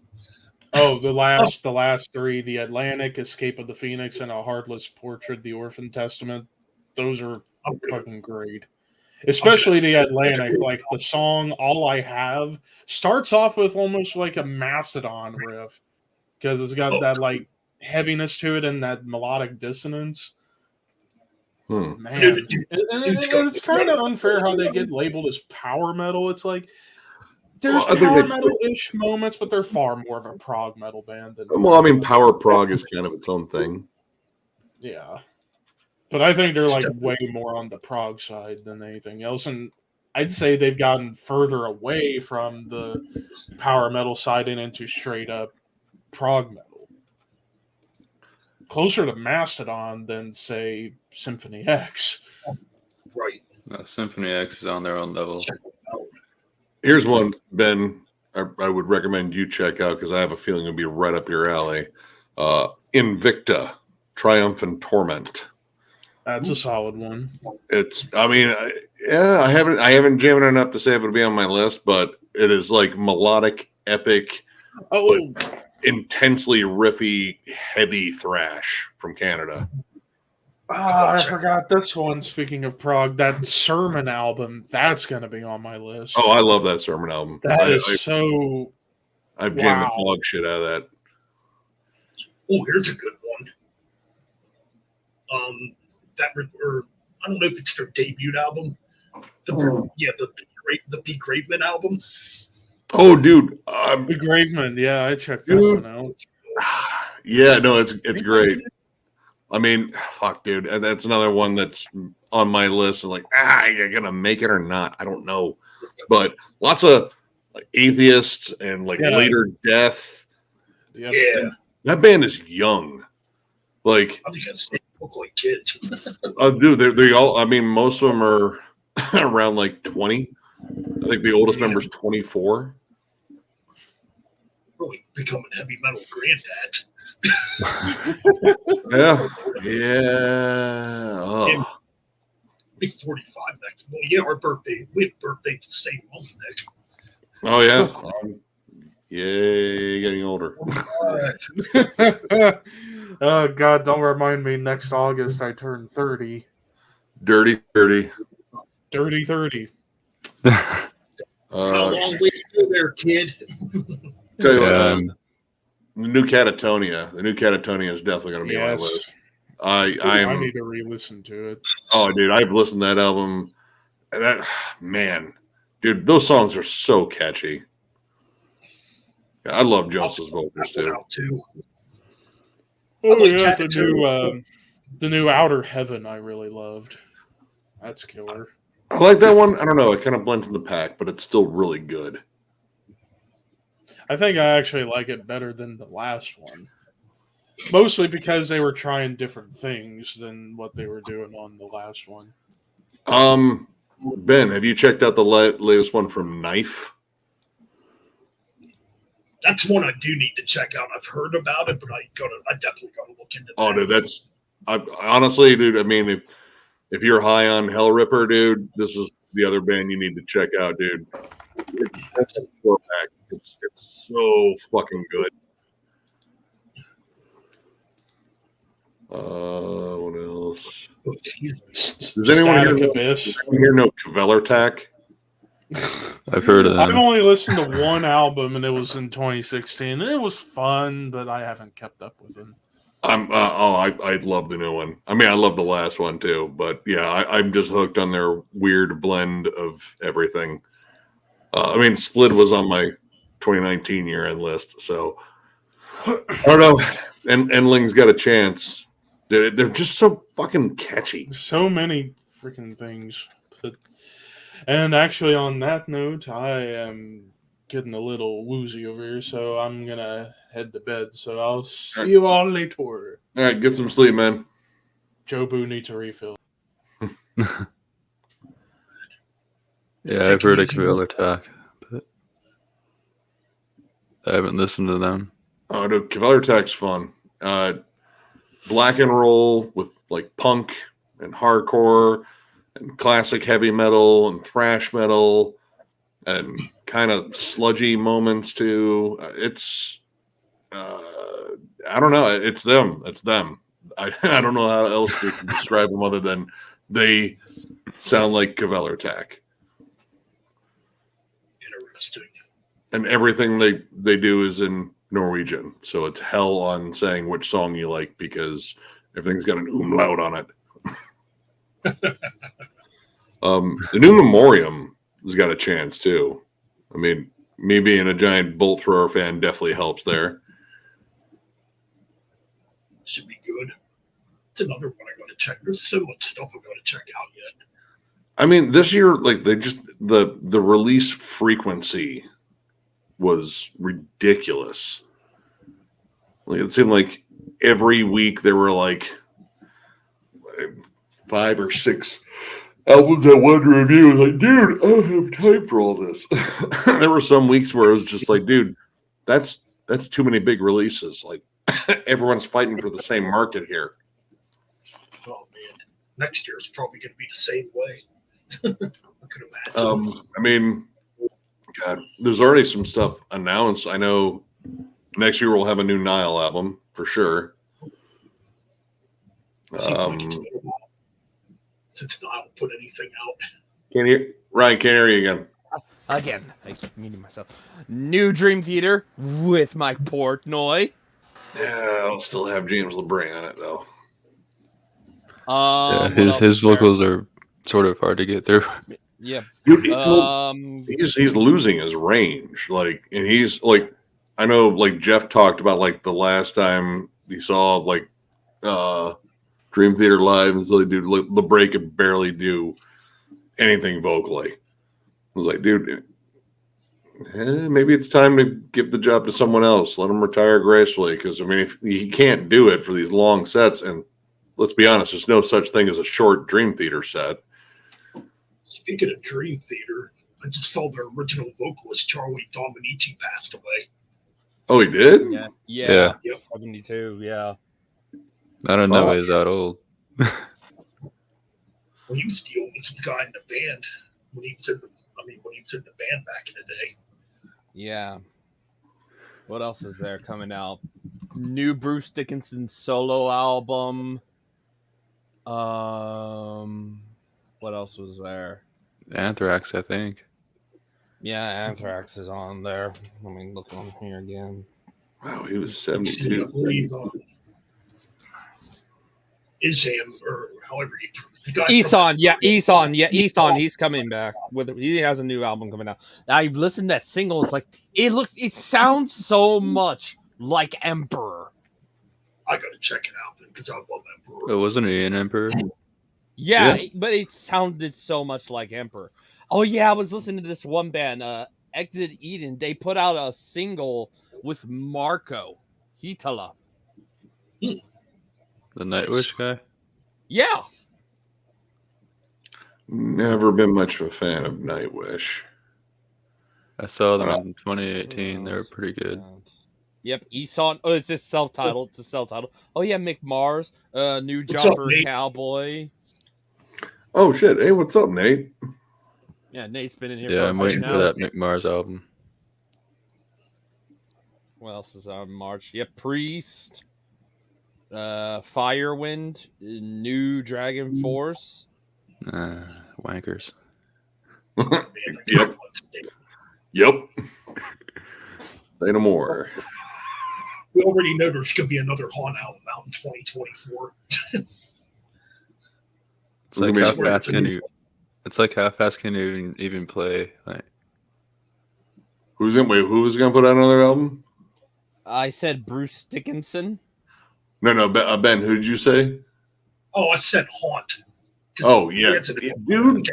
Haunt.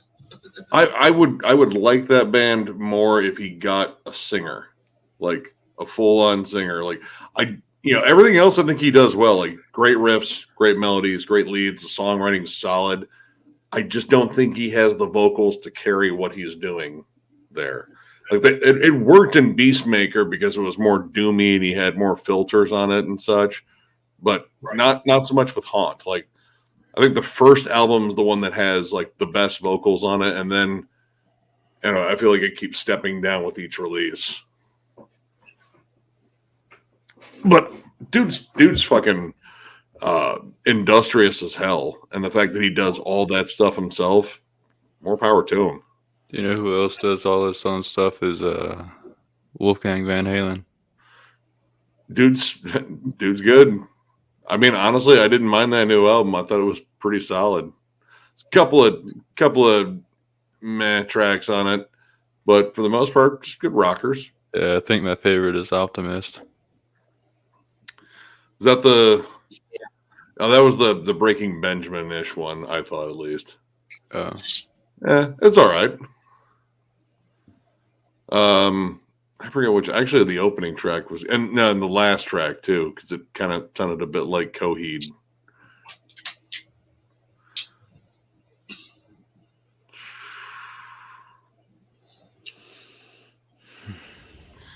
Yeah, there's still, God, man, there's a lot of shit that came out this year. Fuck. There is. I thought there was a lot in 2022 also, but this year has really been one packed. There was.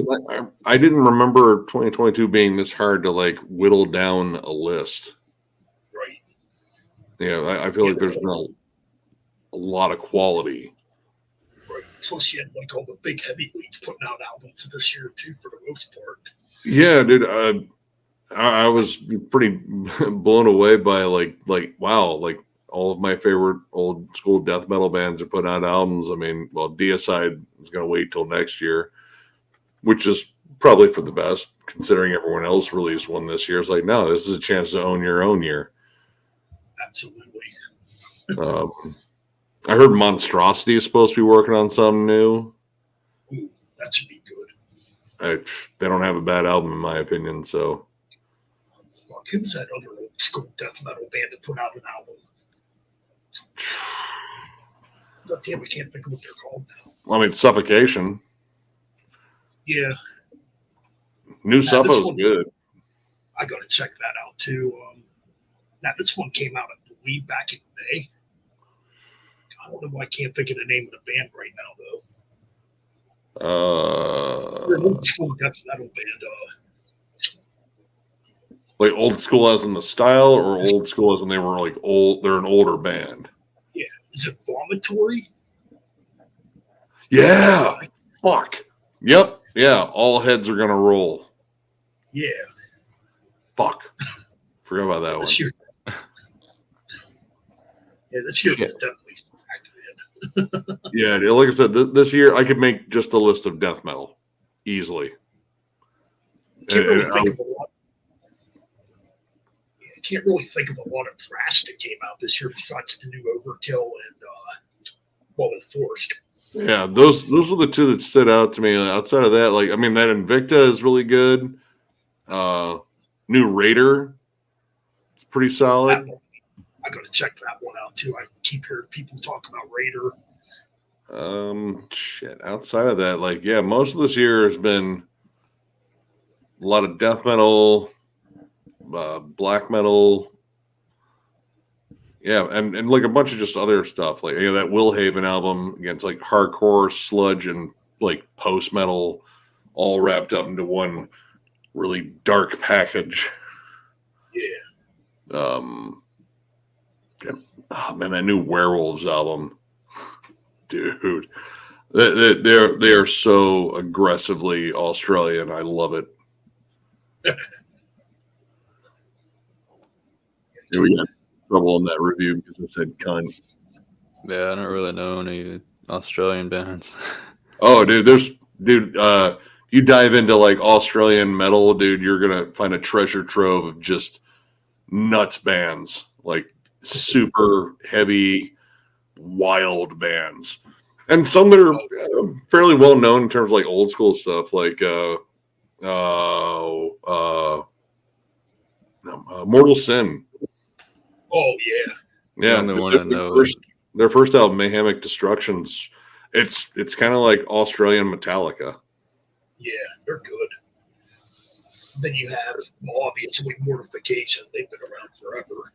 Mortification, go for their earlier stuff. It gets a little weirder Yeah. towards the mid 90s. I got one of their mid 90s albums recently, and it's got honestly, I feel like they heard Chaos AD and it's like, we're gonna dick ride that. And it's got like the tribal percussion, like the drum style changed. I know. Yeah, I mean it wasn't terrible. I mean, the lyrics were, but like musically, I just like, dude, you guys just laid on that one album. Like it's very apparent outside of a couple of tracks where they kind of got back to like the thrashy, almost kind of death metal stuff, but Yeah. most was again like not terrible groove metal, but it was like, dude, it's so transparent. But yeah, their earlier stuff, like I have their self-titled one. I mean, it's a cheap like fucking bootleg, but dude, it's good. Like death thrash. That's pretty much exactly what you should call it. The only band from Australia I know is The Art of Murder because of that stupid thing they had. Dude had every opportunity to shut the fuck up and didn't. Primitive Rhythm. That's the album. Primitive Rhythm Machine. The one that sounds like Yep, something. that's the one. AD, yeah. Dude, yeah, it's dude, I forget what I said. Hold on. I wrote it down in my notes as to what I said about that one. Keep going back. Should be here. Yeah. I called it Christian AD. I mean, that's pretty much what it was like because like right from the rip, like it was almost the refuse resist kind of like it was like, Yeah. dude, Makes that's a little close. I mean, it's not terrible though. Like it's got some good fucking riffs on it. There's some solid songs on it, but there's also like some big filler songs on there. But yeah, Australian metal. It's kind of weird, man. I actually bought that way back in 1995 when it came out. I had it on cassette years ago because I was really getting into mortification around that time. See, that was a band I heard about, but I didn't get in. I didn't check out any of their stuff. I got into, in terms of like the Christian heavier metal stuff. The first thing I got into was Sacrament's Haunts of Violence, and That's a good album. yeah, no, it's a solid album. I still dig it. Like the vocals aren't as good as I remember them, because I remember like loving the shit out of that when I was younger. But I got a reissue of it. And I was like, yeah, I'm not the biggest fan of the vocals anymore, but like the riffs were just dark and heavy. Right. And I know, Tourniquet was also a big one. Tourniquet was good. They were kind of different. They weren't like your typical thrash metal band. They were very progressive sounding. See, that was one I never got the time to just sit down and listen to. And plus, I don't know if they're like really big on reissuing those. I did get the reissues for the early Living Sacrifice stuff that I was missing, which, dude, I love the music. The fucking vocals suck. Yeah, but agree the vocals probably aren't the best. Dude, they're terrible. Like, they're so bad to the point where I'm just, wait, where was the band talk? Like, all right, can we just talk about this? What are you doing? Because I don't like. There's no one in the band who's like, no, he sounds great. It's like, no, he doesn't, dude. Like, the music's fucking awesome. I love it. Like, it's just angry and thrashy and faster than hell. And man, like, every one of those early albums, I mean, even the more metalcore stuff, they always had great riffs. But when Bruce Fitzhugh took over on the vocals, like, okay, that's an improvement. I can get behind those vocals. But those early albums, like Inhabit, if Inhabit had a better vocalist, that album would be even more killer. Dude, the self-titled first one, man, like it feels like almost like a Lost Slayer album until you hear the vocals. Yeah, that's what I was thinking too.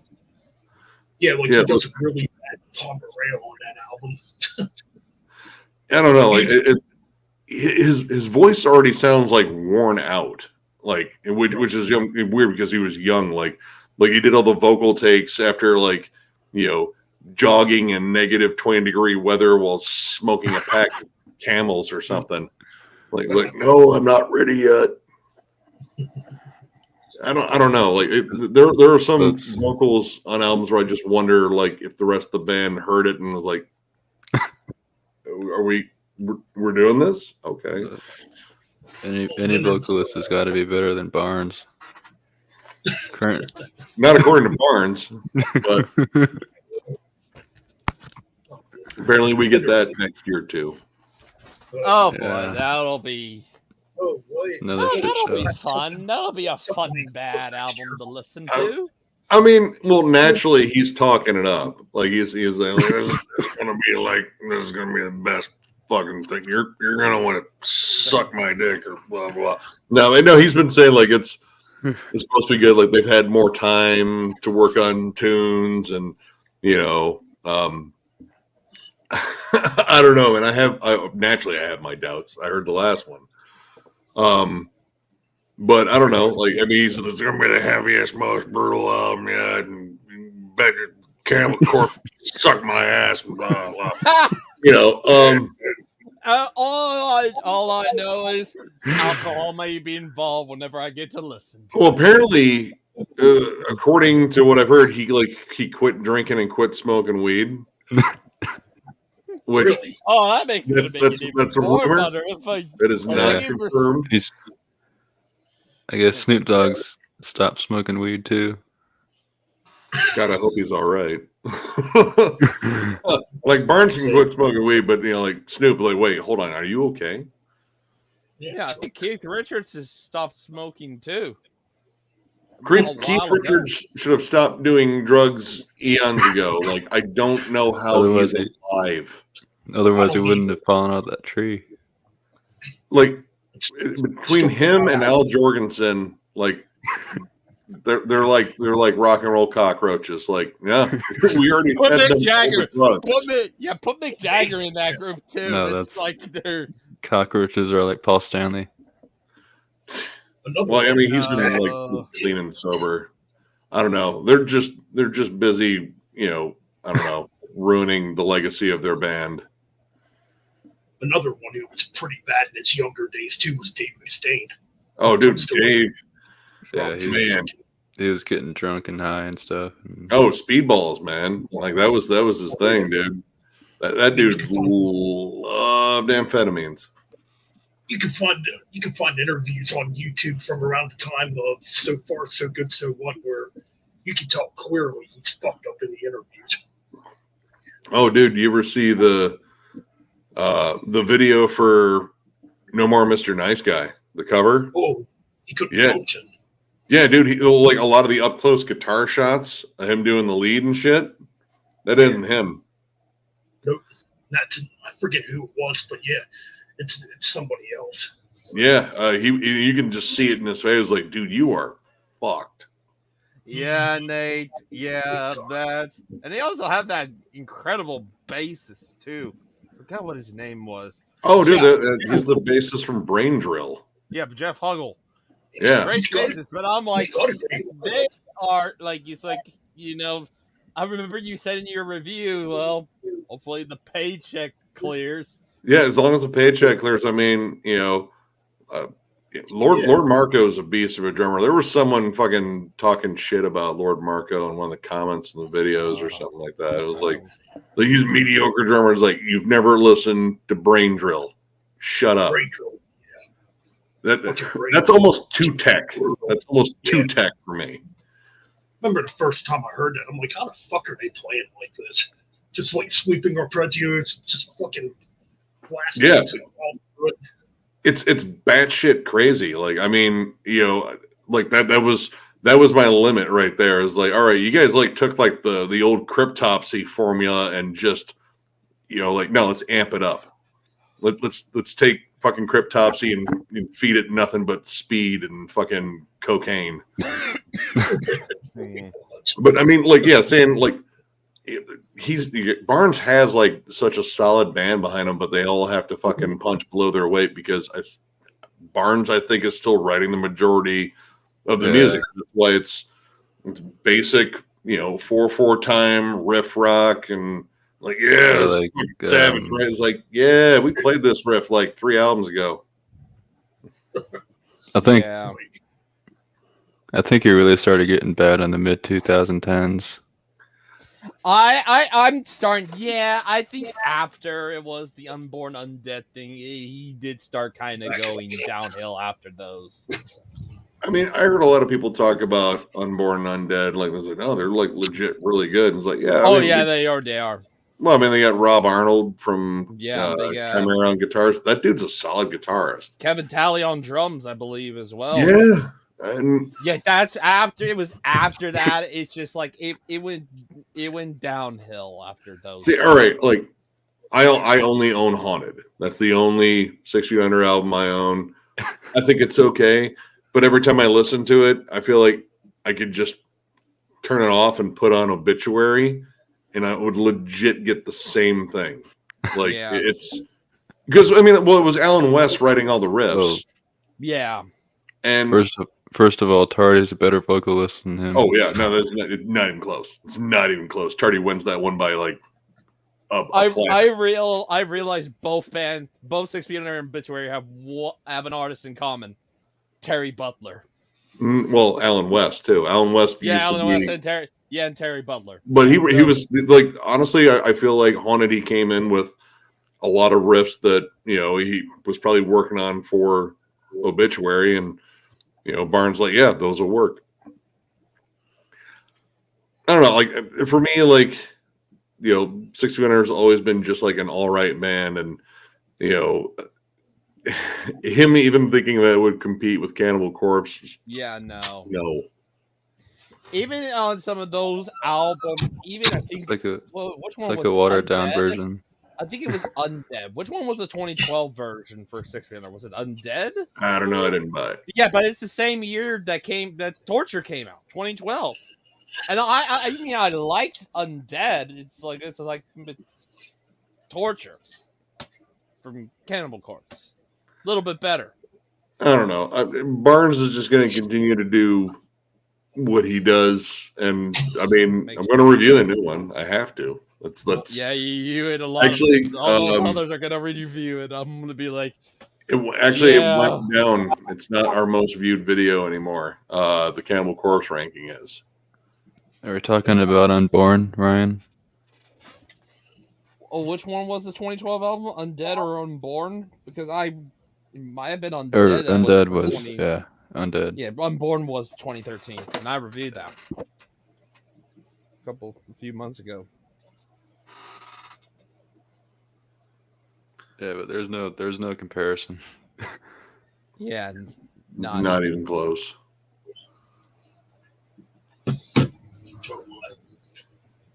I mean, yeah, I could just imagine what Jack Owens and the other guys in that band are thinking, especially making the last album. You really want me to play this? They got to be thinking that. Yeah, it's like, I mean, like, my guess is that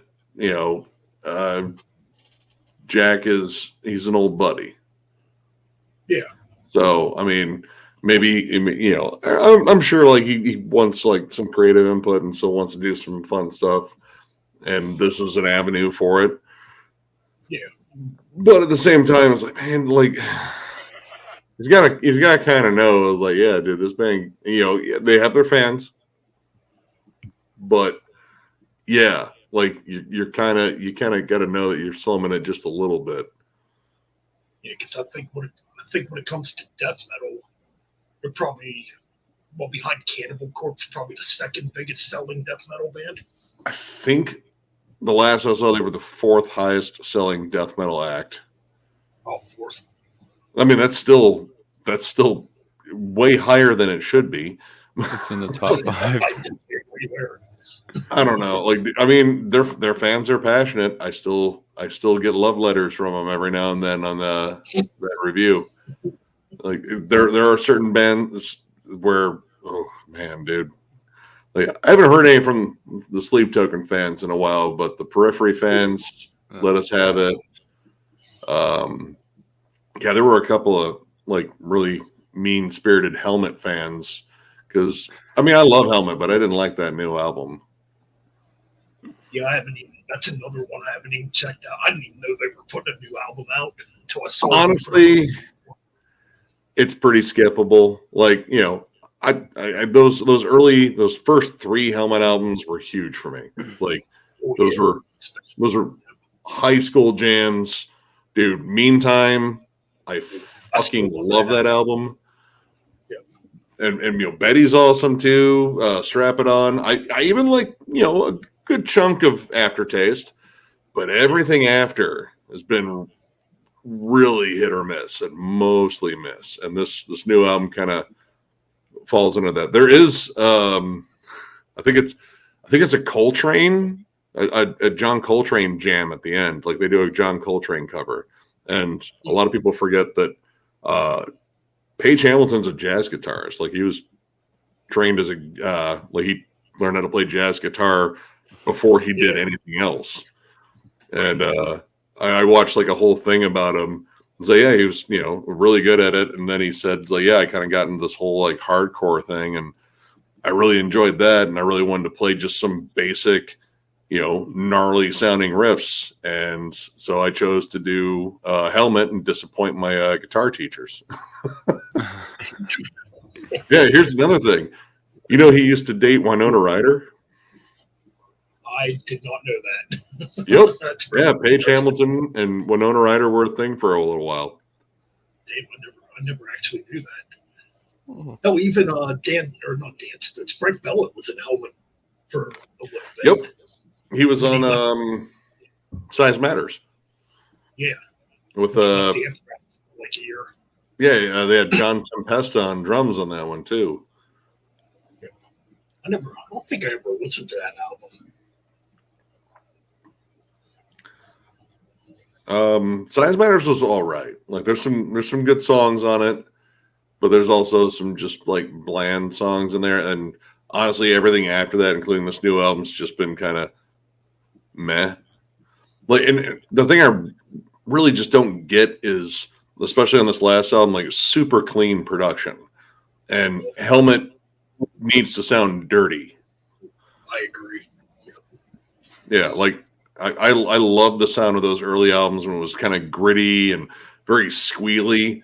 If it's too polished, I was like, no, like you're ruining the whole aesthetic. Like this is supposed to sound like a noisy band playing in a just a gnarly fucking venue like CBGB's, and there's piss on the floor. Absolutely. I need that aesthetic. Yeah, their best Yeah, album. if it's too polished, it sounds like a pop album to me. I mean, Meantime's still my favorite. Like, Oh yeah, that's so I mean, good. right from the rip, dude. In the Meantime, dude, like that syncopated chug, and fucking Page just screaming whatever the fuck he's screaming. I don't even know what the lyrics really even mean. I don't care. I'm with you. I'm with you, Page. You're angry about something. I'm gonna say, man, yeah, it's such a simple album too, but it's so good. He's good at like doing like cool stuff with like minimalist riffs. Like sometimes it's just the squealiness in the background. Sometimes it's just the flat out heft. Like, yeah, there's a couple of chords here. That's it. But man, are they heavy? Yes. Oh, And yeah. you know, and syncopating them with the beat and kind of just like driving it. Oh, yeah, that's what I want out of Helmet. That's not what I'm getting out of this new one. Yeah, I can remember. I would have been in 8th grade, I guess, when that came out. I just remember a friend from school burnt me it on cassette tape, and I took it home. I couldn't stop listening to it. I got into them, I want to say freshman year in high school, because I remembered seeing the video for Unsung. I was like, that's really cool. I got to remember the name of this band. And I think by then Betty was already out, and I got Betty not too long after I got Meantime. But yeah, Meantime, I spun the living shit out of that album. And Betty, a close amount at the same time. Speaking of that, I need to get that on CD again. Meantime.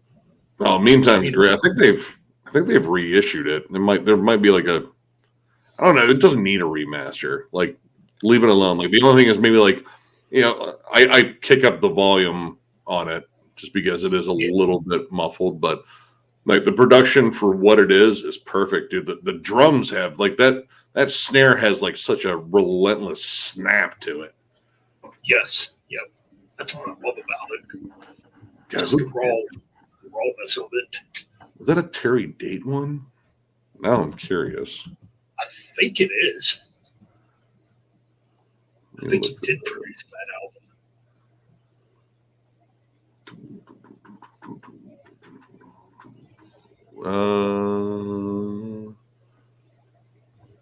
Studio. Hold on here. No. Production was, let's see, Helmet Engineering, Steve Albini, and mixing, Andy Wallace. All right, so that's another like It's a big name. dude there. Yes. Yeah, Steve Albini engineered In the Meantime, the song, which, I mean, honestly, listening to it, it's like, yeah, that's got that squealy, gnarly, gritty sound. Yep. Steve's good for that. And maybe I'm wrong, but I thought they had an album before Meantime. Yep, Strap It. Well, Strap It On, a lot of people consider it Demo. an EP, but Okay. I think it's a full length. I mean, it's got 9 tracks on it. It's just kind of short. Yeah. Yeah, it's the one Oh, with what's- Sinatra on it.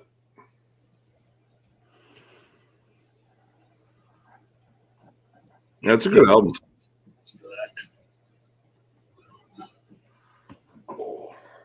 Yeah, there's a lot of interesting. There's a lot of interesting bands in that time period. Oh, dude, like yeah, the early to like mid '90s was just loaded with like bands that just didn't give a fuck. It was like, you know what? I'm gonna experiment with some weird shit and see if we can make it catchy. Right. Faith No More, Faith No More. Living Color. Oh yeah, Living Color. They were different. Oh, dude, fucking Vernon Reed, man. That dude is a monster of a guitarist. He is good. They're recording a new album, I guess. Dude, Corey Glover still sounds great. I watched him do some live performances. I forget what festival, but yeah, Corey Glover still has a really solid range. Yeah, because there's another YouTuber I watch. I'm sure you've probably heard of him. Old Head. Yeah, I know Old Head. Yeah, I mean, I've known him for quite a while, actually. He talks about like a lot of those '90s bands from that period, which always kind of interesting to hear about. Yeah, I know. I watched a couple of his videos, man. Like that early '90s, like kind of weirdness. I don't know. I still gravitate to it. Like, I mean, it's why I'm still a big Red Hot Chili Peppers fan. I got into them when I was young, and So now I'm sitting here thinking to myself, because somebody posted something on Facebook the other day about alternative metal. I'm like, yeah, I hate it. But then I'm thinking to myself, I just said something really stupid because I like a lot of those earlier bands too. well, I mean, like I think because I hear the term alt metal a lot. I mean, hell, it's a hashtag that I've used for bands. Like, I don't know what this is. Let's call it alt metal, and that's what it is to me. Like, it's metal that doesn't fit under like a really direct classification. So you put it under this umbrella called alt metal, and people are like, oh, yeah, okay. And I probably kind of confused myself too, because I was thinking of bands like, Breaking Benjamin and obviously Creed. When I mean, saw that post, I wasn't thinking back then. I guess, like, I mean, in terms of alt metal, like, I mean, all right, that's what I hear Spirit Box classified as, and I suppose that kind of works. They're metalcore, I think. They still, well, yeah, they also have like gent stuff in there too. That new album has some like stupid heavy fucking songs on it, but it also has like Cellar Doors, probably the heaviest. Oh yeah, dude, Cellar Doors, pretty. Angel Eyes is pretty heavy too. But yeah, Cellar Doors, like, dude, yeah, I mean, you got this on loan from Meshuggah. It's kind of like a band like Life of Agony. What would you call them? Alt metal? God, that one, like, because I was thinking about that recently, because of Sal's. Well, I mean, like, their roots are definitely in like the New York hardcore scene, but they also play like flat out rock riffs, Right. and they had like more melodic, choruses and such. Like some of the stuff was very comparable to Typo Negative, which they have ties to as well. Right. The drummer, I guess. I mean, yeah, like, I mean, when they came back with Broken Valley, I mean, it almost sounded more like STP. And honestly, that's kind of what they sound like now too. Like it sounds like it's in that like weird position where it's like it's too heavy to be just rock, because all the like regular rock fans like, oh, hold on, it's getting a little whoa, and for the metalheads, like, no, this is just rock. Like, so you get this gray area there. I don't know. Oh, go ahead. I was just saying their first album is probably their heaviest album. Oh yeah, dude, River Runs Red, great fucking album. I love Ugly too. I think Ugly is a solid album. It's definitely like more of a rock album, but it's good. It's heavy. It's got good rock riffs. Soul Searching Sun had its moments. A little too tame. Yeah, I would agree. Broken Valley had heavier moments, but again, it was like heavy rock. Again, like that's where, well, then Keith had like his vocal style changed so much on that one. Like he was really going for that Scott Weiland sound. Right. And then honestly now, even as Mina, I still feel like Scott Weiland's like the big influence. Like that's the person I still hear. But yeah, like the earlier vocals were more like crooning Right. and like and kind of like bellowing. Like there's almost some like almost kind of Danzig like stuff in there. That's true. Yeah. That's another band too that probably could have been bigger than what they became.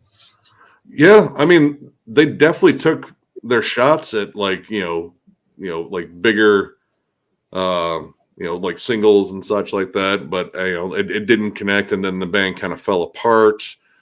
I know Caputo left, and then Whitfield Crane came in, Yeah. Yeah. and then he left, and the band kind of fizzled out, and then they reformed again back with Caputo, and put out Broken Valley, and then that was supposed to be like the big comeback album that really didn't take off as much as they would have liked.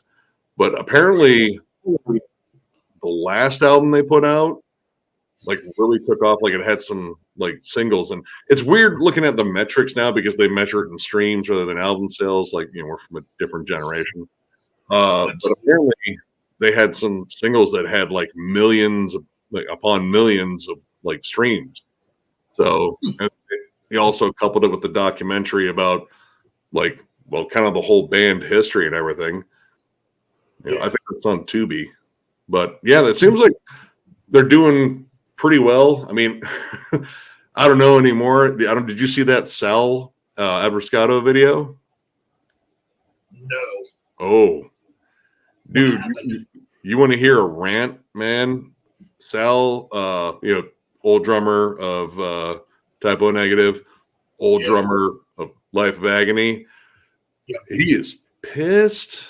So apparently they're doing a 30th anniversary of Bloody Kisses. They changed around the art. The art is done by Alan Robert, who I didn't know Alan Robert did comic books. Apparently, like that's like his big side hustle. But they kind of removed him. They kind of removed Sal from the art and in terms of credits and shit. So he's fucking furious, and I don't agree with everything he said, but I agree with the fact, like no, he was on those albums, those first two albums. Yep, he was. Yeah, he kind of deserves at least some recognition for it. Like, Exactly. say whatever you want to say about him because he was trashing everybody, like everyone, like every member of fucking Life of Agony and every member of Typo Negative. He even kind of shit talk Pete a little bit too. Wow. Oh, dude, it's dude. He said fuck more times than I think I've ever heard. Like it's a 36-minute fucking rant of him just fuck this person,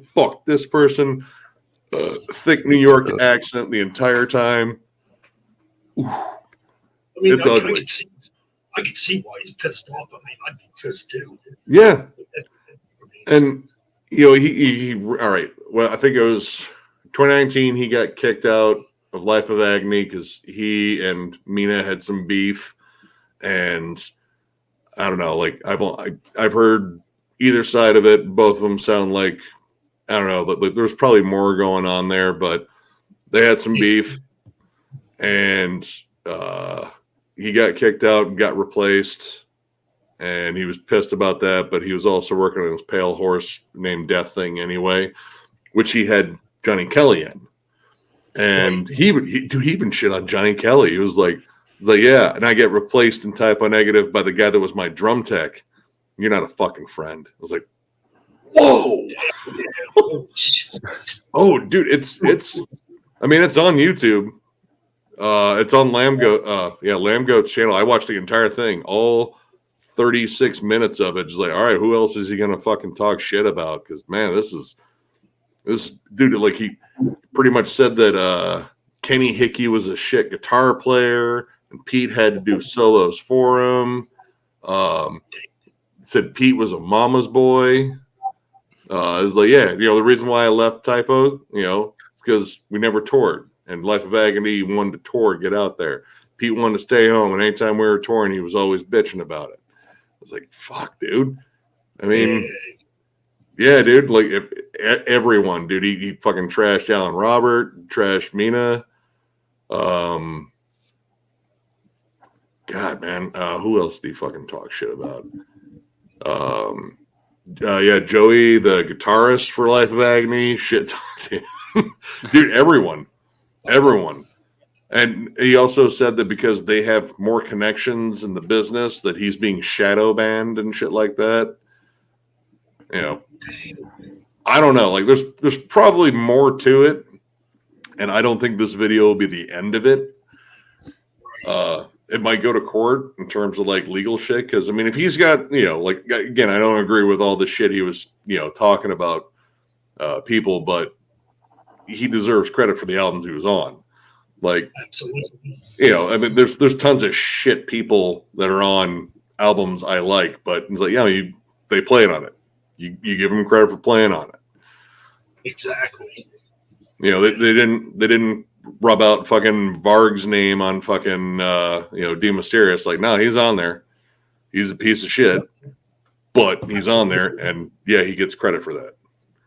So yeah, yeah, if you have time, watch that salad talk. It's just him in front of his fucking cell phone. He had it propped up, and he was just yelling. Lots, dude. Oh my god, I think he called someone a gabagool. Like, he was going full like New York. Oh, it was. Oh, dude, it's ugly. I posted in our Thralls chat. I kind of wonder. I know, like, of course, like Ren loves Life of Agony and Typo. I kind of wonder if you watched it yet.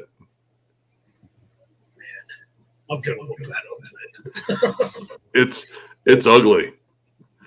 He is a madman. I mean, like I said, yeah, I can see why he's mad.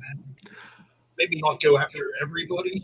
Yeah, and you know, like I mean, that and like if you got evidence about like the other shit you're talking about, that's one thing. But I mean, you know, in terms of bringing up, it just doesn't make you look good. Like, actually, no one looks good in this, because if they're really like screwing him out of like stuff on those albums, that ain't cool. Because he was on there. Well, hey man, I'm actually gonna jump off. I'm gonna see if I can get a video edited real quick. But yeah. Good seeing you. And dude, I think the new camera will work out, man. You got like way more vibrant color in there. Yeah, I like the way it looks. Oh, you got a new camera? Yep. Yeah, the image is definitely a lot more crisp. Yeah, it wasn't overly expensive either. It's only like $30. I think that's about what I got for my webcam, Amcrest or whatever the fucking brand was. This one's called Nexigo. That's what it's called. Oh man, it looks good. I like it. Yeah. Thanks, man. All right. Well, I'll catch you guys later. Good seeing y'all. Yep. Take it easy, Nick. Thanks, man. Yeah, so how's your day been? What a good day. I mean, I stayed up till like freaking 11 or 12 o'clock. And slept most of the afternoon. But besides that, man, I'm good. Yeah, everything's going good with me too. That's good to hear. Absolutely. Thanks, George. I appreciate that. But, There's a guy named Kyle in here. from Kyle. Yep. Got Nate still here. Yeah, Like, yeah, man. I got a new mic. Yeah, new camera looks pretty good, I think. Yeah, So should be good for making videos. I know I got a new laptop a few weeks ago, I think, or in August, and it works good. Yep. Thanks. Absolutely. Thanks, Kyle. Much appreciated. So you going See, in really- what? Oh, what's up? You going in to any shows? Well, the only one I'm going to on December 15th, I'm going to see Trans-Siberian Orchestra. Yeah, Probably going to get tickets to see Iron Maiden and Judas Priest next year. They're both coming to Pennsylvania. So, Yeah, I saw Judas Priest was. Well, yeah, man. Um, Yeah, Yeah, Judas. How about you? You've been going to any new shows as of late? the only ones that are coming up are the only one this year left is Mammoth WVH, Wolfgang Van Halen. You know what? I'm gonna have to check his music out. I still have not Yeah, checked his music out. it's I good. mean, does it sound like old Van Halen? Or is it pretty hard rocking? Yeah, but he has a more melodic sound. I'll still check it out. I like some Yeah. melodic music. Yeah, Ooh, and here's a good question. Who is my favorite Megadeth lead guitarist? Who? Well, man, I'm gonna pick Marty Friedman. I think Friedman's definitely the best, but I don't think Megadeth ever had a bad lead guitar player. Everyone Davis had in the band has been pretty stellar, but obviously Friedman's definitely the best. yeah, I would have to say it's a tie between him and Kiko. Tico's fucking good, yeah. Tico, Timo.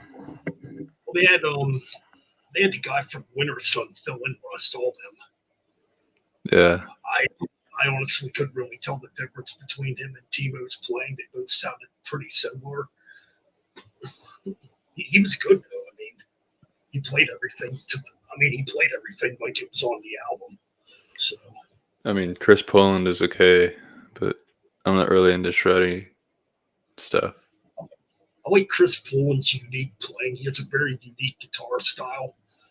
It's very jazzy. I mean, it's not your typical shred metal sound. No. Yeah, so definitely Marty Friedman for me. Yeah. Which it keeps coming up that, I'm assuming Timo's still in the band, but still there's rumors going around that maybe Marty Friedman might come back. Who knows? If that happens, then that's gonna be a sellout tour. Oh yeah, because he did play with Megadeth twice this year that I know of. In Japan. In that live stream. Yeah. So I guess it'd be cool if Marty Friedman came back. Yeah. I mean, it might be a little odd without Dave Ellefson, but I don't know. Yeah, I don't get that whole thing. Like I know what he did, but I don't get the whole bickering part. Yeah, I don't know, man. I mean, I do kind of wish they would stop bickering with each other back and forth. It just It's like, sounds who cares? It's like who cares if he goes to a Metallica show? Yeah, who gives a shit? Who fucking cares? Al Petroli was good. I never thought he actually fit Megadeth, though. No. Well, I mean, he was only on that one album, though, World Needs a Hero, and he never got to really write anything with Megadeth. I think he wrote one song while he was at Megadeth. And I think he contributed to that ballad Promises. Yeah. Oh, did you see that video I posted on Facebook? No. Oh, it got taken down, but I might send you it. It's me from like when I was 17 or something. Is it the one you? No, I saw it on Instagram. Is it the one you put up on Instagram? Yeah. You had like really short hair. Yeah. I was like 17. Damn, 17. I don't think I had. I'm sure I probably had a few pixelated around somewhere 8 years ago.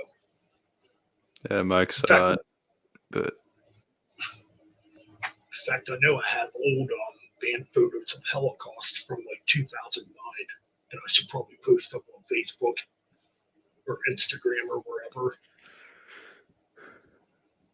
Favorite singer of all time? Well, man, probably Ronnie James Dio or Rob Halford. One of them two. I don't know who mine would be. Like, probably Dio or Freddie Mercury. Well, Freddie Mercury is definitely an excellent choice. Freaking guy was talented.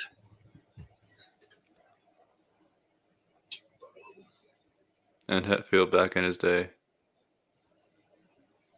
Yeah, especially probably around Ride the Lightning or Master of Puppets. I thought that's when Hetfield was at his best. I actually did a cover of Blackened today. Blackened. It's a tuned down version, but Oh, is it? it's yeah, to fit my range. I just saw, I forget the name of the YouTube channel. He does like Metallica, or he takes Metallica songs and well, he'll mesh it together with other bands or whatever. Oh, it's like, is it the one who does the death metal versions of? Yeah, he just did a death metal version of And Justice for All. Yeah, I know who you're talking about. I don't know why the name's not coming up at the moment. I was watching that. I was watching that when. Yeah, I was watching that when I. That's what inspired me to do it. I like his Typo Negative stuff too, and his Alice in Chains covers. Yeah. Kind of cool. Hell, he even did one of. Pretty sure he did one of ZZ Top. ZZ Top would have wrote. I forget which Metallica song it was. Yeah, I forget. Let me try to find it. I forget. He's got a cool channel though. I like his channel. Oh, Dennis Pauna or Pana. Dennis Pauna. Yeah, he does some really cool stuff. Yeah. Man, that's a band I forgot about. Pain of Salvation. Yeah, what are they like?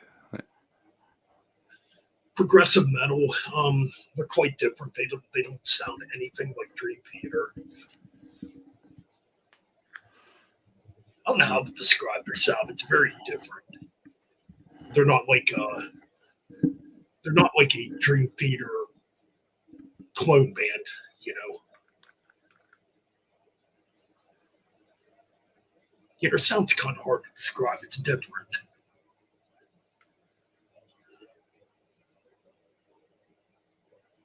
They got a lot of pretty good musicianship too in that band. Yeah, I'm not really much of a prog fan, but Man, I was thinking of maybe I did put that name in my list. I put up something on Facebook. 5 guitarists that could have joined Negative, and Marty Friedman was never hired. I'm trying to think if I put Jeff Loomis in there.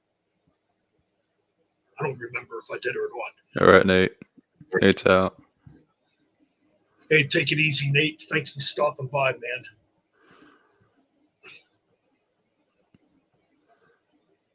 So I put John Sykes in the list. Fuck, let me look it up. I'll just go on Facebook and look it up. Look it up. Almost said look it up. Look it up. I forget which bands I put in there. Or what guitarist I put. Oh, I think one was Chris Oliva. Oh, Dimebag Darrell was one of them too, obviously. Shoot, where's that post at? Maybe it's gone now. Because I think those posts only stay up for a couple of days. Nah, it's still up. Oh, yeah, put Chris Oliva, John Sykes, Jeff Waters, Dimebag Darrell, and Jason Becker. Yeah, Well, Dimebag would have, but He would only join if Vinny would. Yep.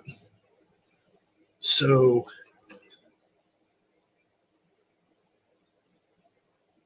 I probably should put Jeff Loomis in here because Jeff Loomis definitely would have been a good fit for Megadeth, I think. Yeah. In fact, I think he actually did audition for Megadeth, but at the time, Dave Mustaine wouldn't hire him because he was only like 15 or 16 years old back then. Who? Jeff Loomis. Oh yeah.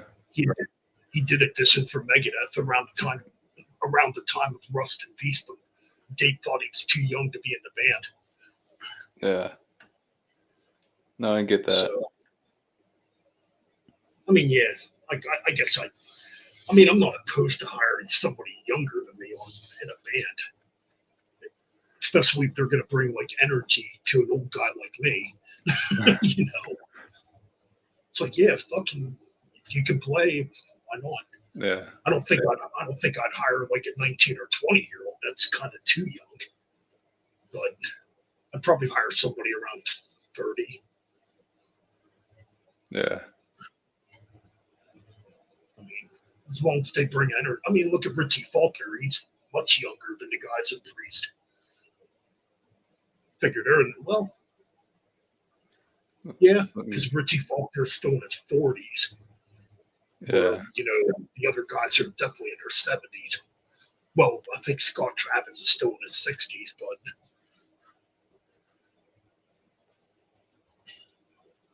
I don't know, man, it's just all about who can play and bring energy to a band.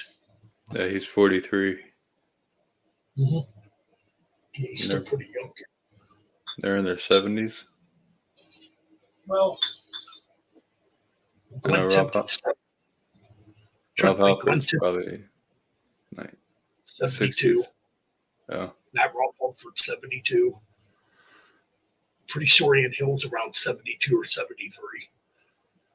And Glenn Tipton's 76. Which Glenn Tipton, well, I think he still plays on, from my understanding, he still plays on the studio albums. But, well, obviously he doesn't tour no more because of the Parkinson's. I mean, he'll come out every once in a while and play. Yeah, I'm seeing Foreigner next year. I'm hoping Mick Jones comes out. That would be cool. Probably the only original member left. Yeah. Because I don't think the vocalist is coming back ever again. Lou Graham? Well, yeah. I think there's some bad blood between them and Foreigner. I forget. Luke, yeah. No. Well, it comes out like, I think during the last few songs. Sometimes. Yeah. Oh, yeah. You know what, Kyle? That's a really good point. Mick Mars was way older than the other guys in Motley Crue. Oh, yeah. He's 72, I think. Oh, yeah. Yep, he was the most level-headed guy in Motley Crue, too. Yeah, he's the only smart one in that band. Pretty much. Probably the only one I respect in that band. Yeah. Tommy Lee still acts like a douchebag. Motley Poo. That's what I call him. Motley Poo. There you go. So yeah, the new Mick Mars solo album comes out. Is it next year? It's got to be next year. I think it's February. I heard that new song. Kind of modern sounding. It's heavy though. Heavy. Yeah. I didn't think it's terrible. It's definitely better than anything Motley Crue has written in the last decade. It sort of reminds me of a heavier version of Shout at the Devil. Yeah. See, when I listened to it, I kind of heard a little bit of the self-titled album from '94 in it. Yeah. With that heaviness. I mean, yeah, it kind of has a poppy mainstream chorus, which I didn't really care for, but Yeah, it has a sing-along chorus, but that oh no, I didn't think the song was horrible. So it kind of gives me a little bit of hope that the album's going to be pretty decent. Yeah. I mean, see, Motley Crue should have listened to Mick Mars the whole entire time. He was the oldest guy in the band.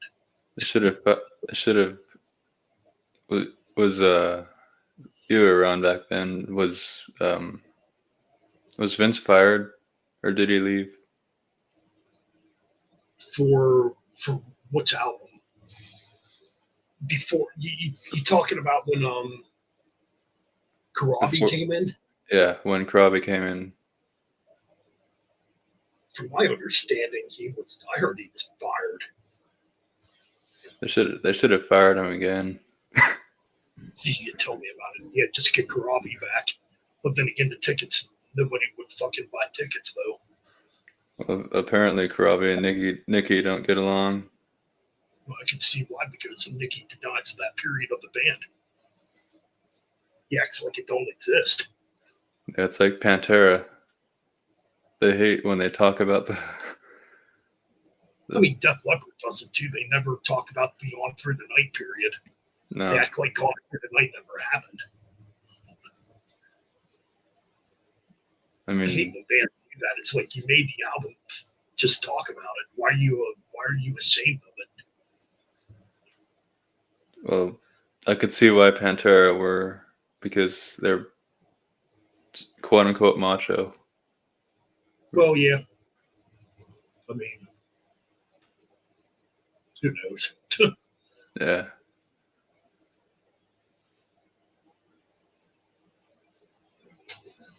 I mean, like, to me, Motley Crue, like, when I think of their discography, obviously the first two albums are the best. I like the 94 album. Theater of Pain, I like half of the album. Girls, Girls, Girls, I like maybe 2 or 3 songs from it. Dr. Feelgood, I only like the title track. I think the rest of the album is trash. What other albums did they do? New Tattoo. It's okay, not bad. Saints in Los Angeles, that was freaking terrible. What about Generation Swine? Actually, Generation Swine's definitely the worst. What the fuck were they thinking on that? Yeah. They get Vince Neil back and they make an industrial album. That makes a lot of sense. Yeah. I'll admit back then I was kind of excited that Vince Neil came back in 96, 97, whatever that came out. Because I was kind of missing that kind of metal a little bit, I guess. But then the album came out. I'm like, this fucking album sucks. It doesn't even sound like Vince Neil sings a note on that album.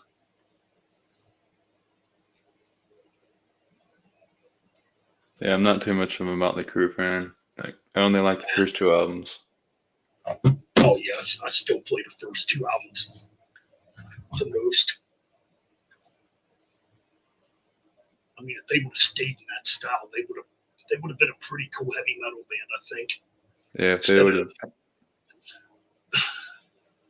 they would have had the like the spikes and all that.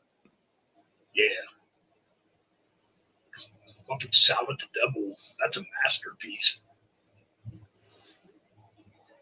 But yeah, they ended up going more glammy, more commercial, and just put out terrible music.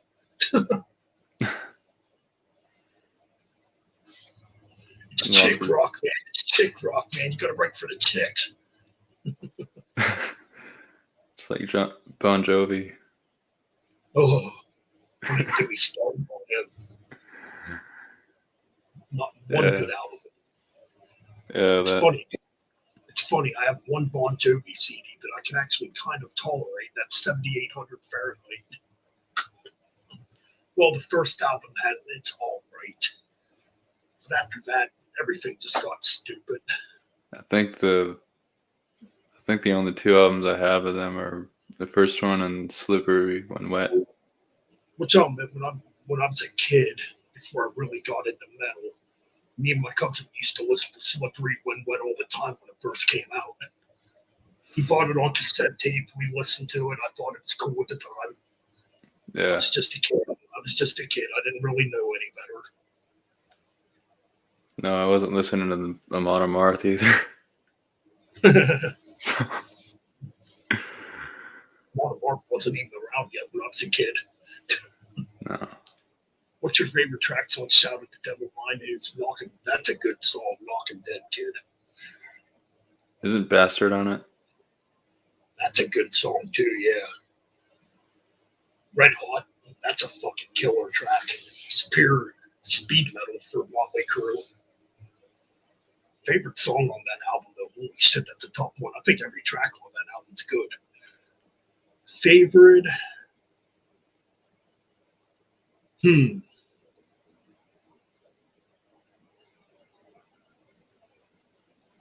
Man. Probably Bastards. I think that's my favorite. From that album. Yeah, I would have to say that one too. Bastards, you won't get fooled again. That's a killer track. That's like the only album too where Mick Mars' guitar solos sound like heavy metal guitar solos.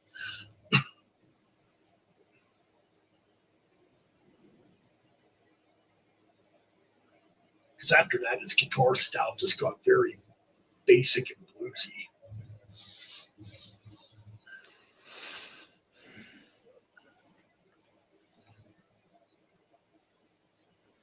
Damn, I'm surprised her buddy Frederick hasn't showed up yet. Yeah, usually he's awake by now.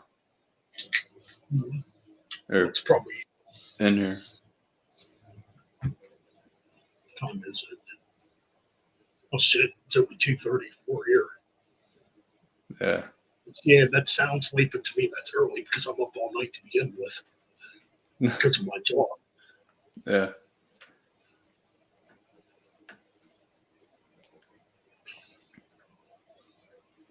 Man, so I kind of had to laugh at my post on Facebook earlier because I just put it up to be funny, and some people thought I was being serious. I guess What was it? I thought it sounded funny. I was just thinking of it. No, it says, I think it's funny. I think it'd be a cool shirt too. I'm a ugly looking man. I can't sue myself to look pretty. I thought it sounded funny. And a couple people go to like, you're not ugly. And I'm laughing. I'm sitting there laughing. I'm like, I put it up just to be funny.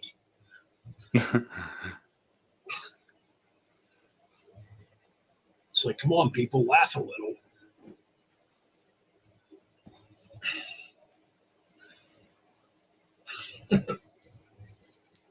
Then I had to comment. I'm just fucking around. I came up with that earlier, and I just thought it sounded funny. Oh, excuse me.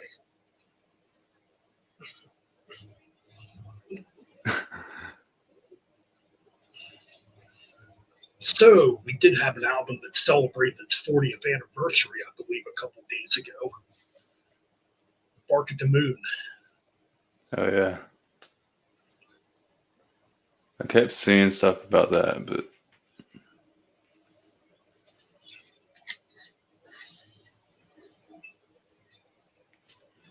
what's your favorite song on that album?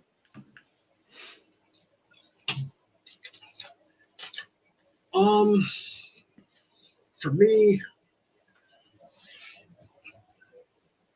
I mean, obviously the first two albums are going to always be my favorite Ozzy albums. Bark at the Moon, though, I think the album's a bit of a step down. Yeah. It doesn't have Randy. Yeah, and I think it's a little too ballady. I mean, it's got good stuff on it. Yeah. The title track absolutely rips. When I heard You're No Different. I think the worst one's probably So Tired. Because I'm so tired. It's like, what are you trying to do here? It's like we're getting into the golden age of like what's going to become thrash metal, and you're writing these sappy fucking ballads. Yeah. I mean, you're no different. Yeah, I like the lyrics in that song. I can relate to the lyrics. Okay, the song could, yeah, it's not horrible, but it's not. It's a ballad though. Yeah. It doesn't annoy. It doesn't annoy me as bad as So Tired. I'll think. Maybe What? trying to think what else is on that album. Rock and Roll Rebel, pretty cool. That's got a cool lick in it. Isn't Spiders on that? See, that's an interesting one because Spiders is not on the original version. They put it on the remastered version. That one's whatever. It's okay. Yeah. I'm trying to think what else is on that album. Center of Eternity. I think that song's killer. That's like Ozzy kind of speeding it up a little bit. What else is on there? I think I said all the track. No, there's a couple I'm missing.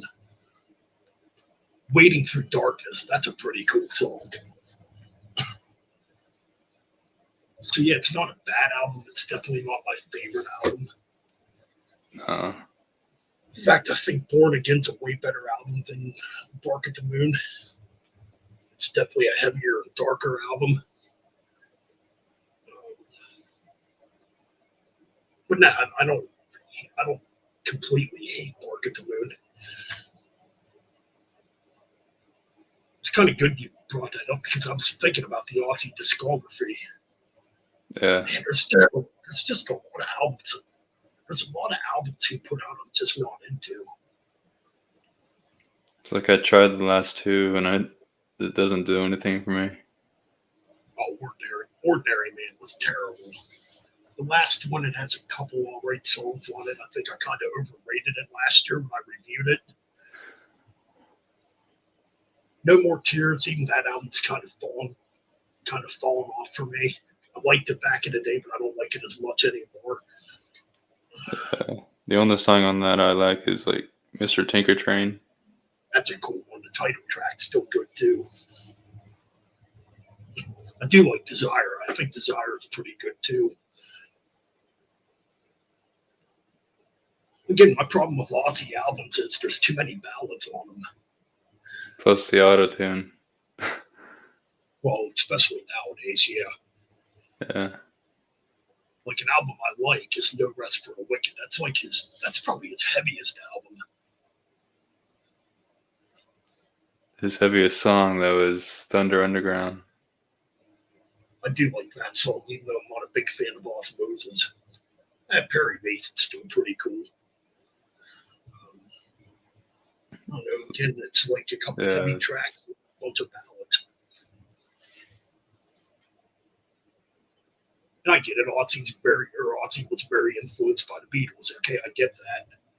But come on, man, we want a heavy Ozzy album.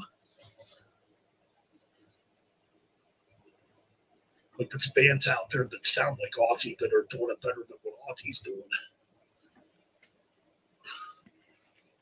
Like you got the band Count Raven. The vocalist definitely sounds like Ozzy Osbourne in that band. Got another band called Hellfield. The vocalist sounds a lot like Ozzy. The music even sounds like heavier Ozzy. So there's bands out there doing Ozzy better than what Ozzy can do Ozzy. It's pretty sad when you think about it, because he's a legend. I mean, yeah, respect the hell out of him. But yeah, to me, the best material Ozzy did was in Sabbath.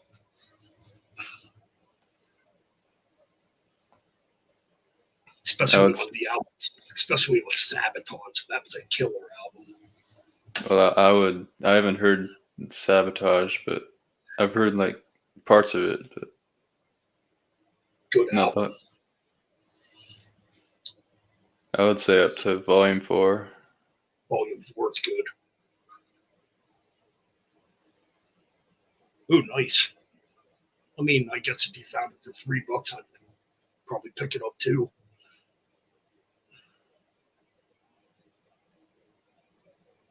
My favorite Sabbath records with Ozzy. Probably at the moment it's Volume 4. It goes back and forth though. It could be Volume 4 one day, then it could be Sabotage the next day.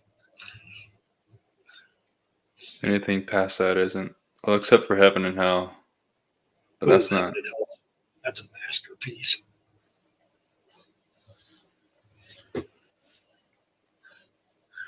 But that's not Ozzy. That's Dio. That's like the resurgence of Black Sabbath.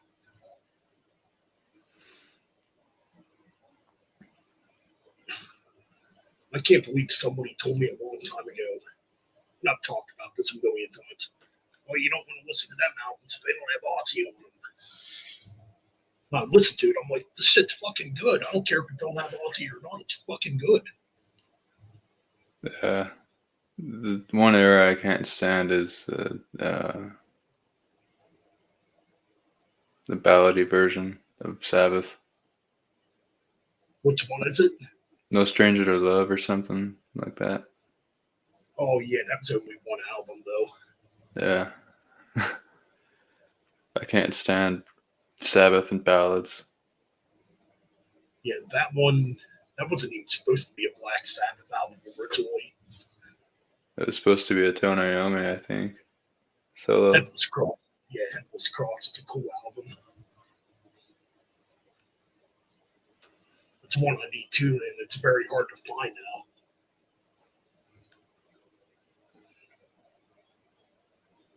But, yeah, 7-star though. Yeah, that wasn't even supposed to be it wasn't even supposed to be a Black Sabbath album, but the record company forced them to use the Black Sabbath name.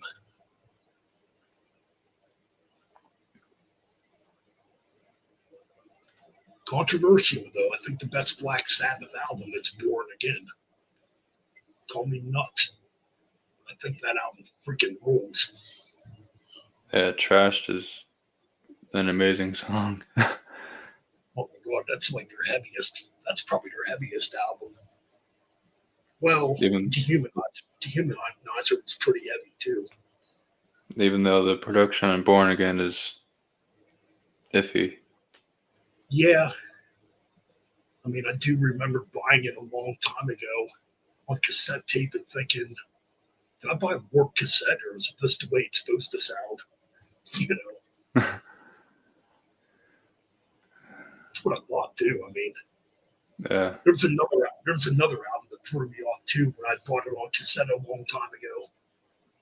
And that was Judas Priest, Defenders of the Faith, because of the drum sound on that album. I thought I bought a warped cassette too when I got it. I'm like, well, then I bought it on CD. I'm like, nope, that's the way it's supposed to sound. Sabbath, Bloody Sabbath, that's a good album. Yeah.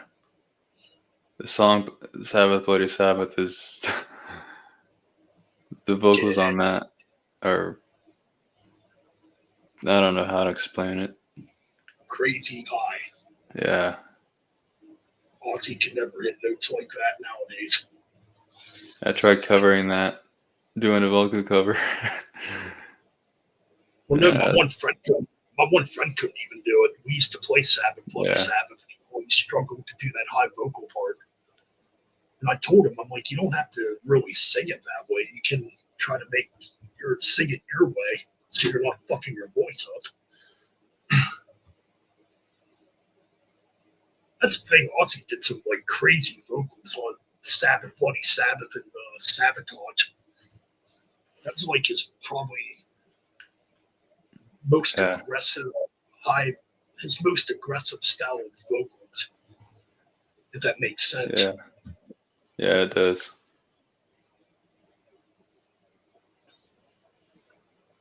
Like he never hit notes like that again after those two albums. It's because Sharon wouldn't let him.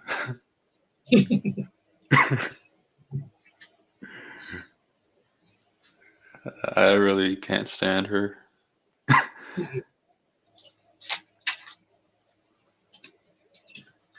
She's very narcissistic and evil. Yeah. Especially after what she did at Randy Castillo's funeral years ago to Jakey Lee. Kicked him right in the fucking foot. Like, what would possess you to do that at a funeral?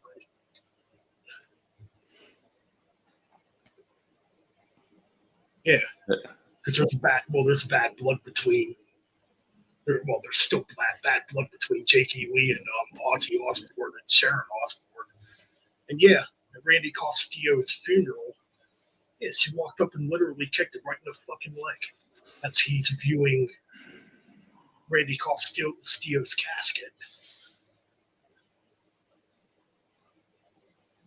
Yeah, she's a fucking bitch. Yes, she did save Ozzy's life in a lot of ways, but holy crap, is she terrible. Yeah.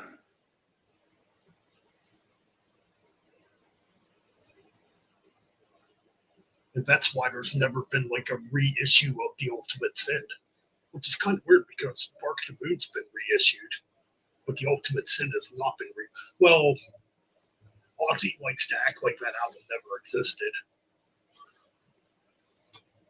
The Ultimate Sin. Yeah.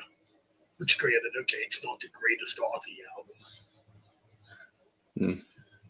It's okay.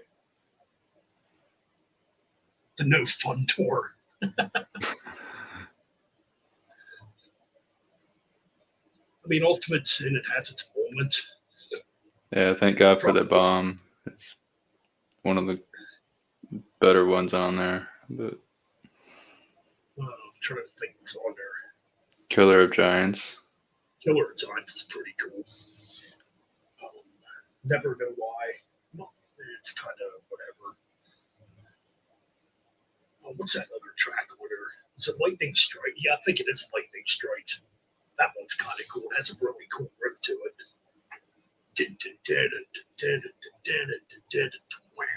That one's kind of cool. And then the drag Ozzy, Shot in the Dark. Which, interestingly, I did not know that was a cover song. It is? Yeah. Huh. Yeah, I'm watching Ralph Vieira did a stream on that, and they were talking about The Ultimate Sin.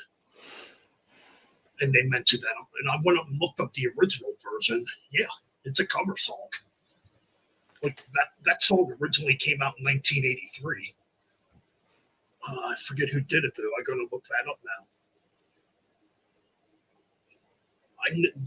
I'm like you, man. I never knew it was a cover song.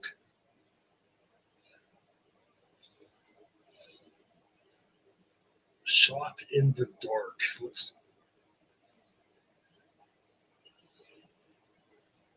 Some new wave band originally did it. Wildlife. Yeah, that's it. See, you're already ahead of me. So yeah, Wildlife. Which, ironically, though, had a member from Ozzy in that band at the time.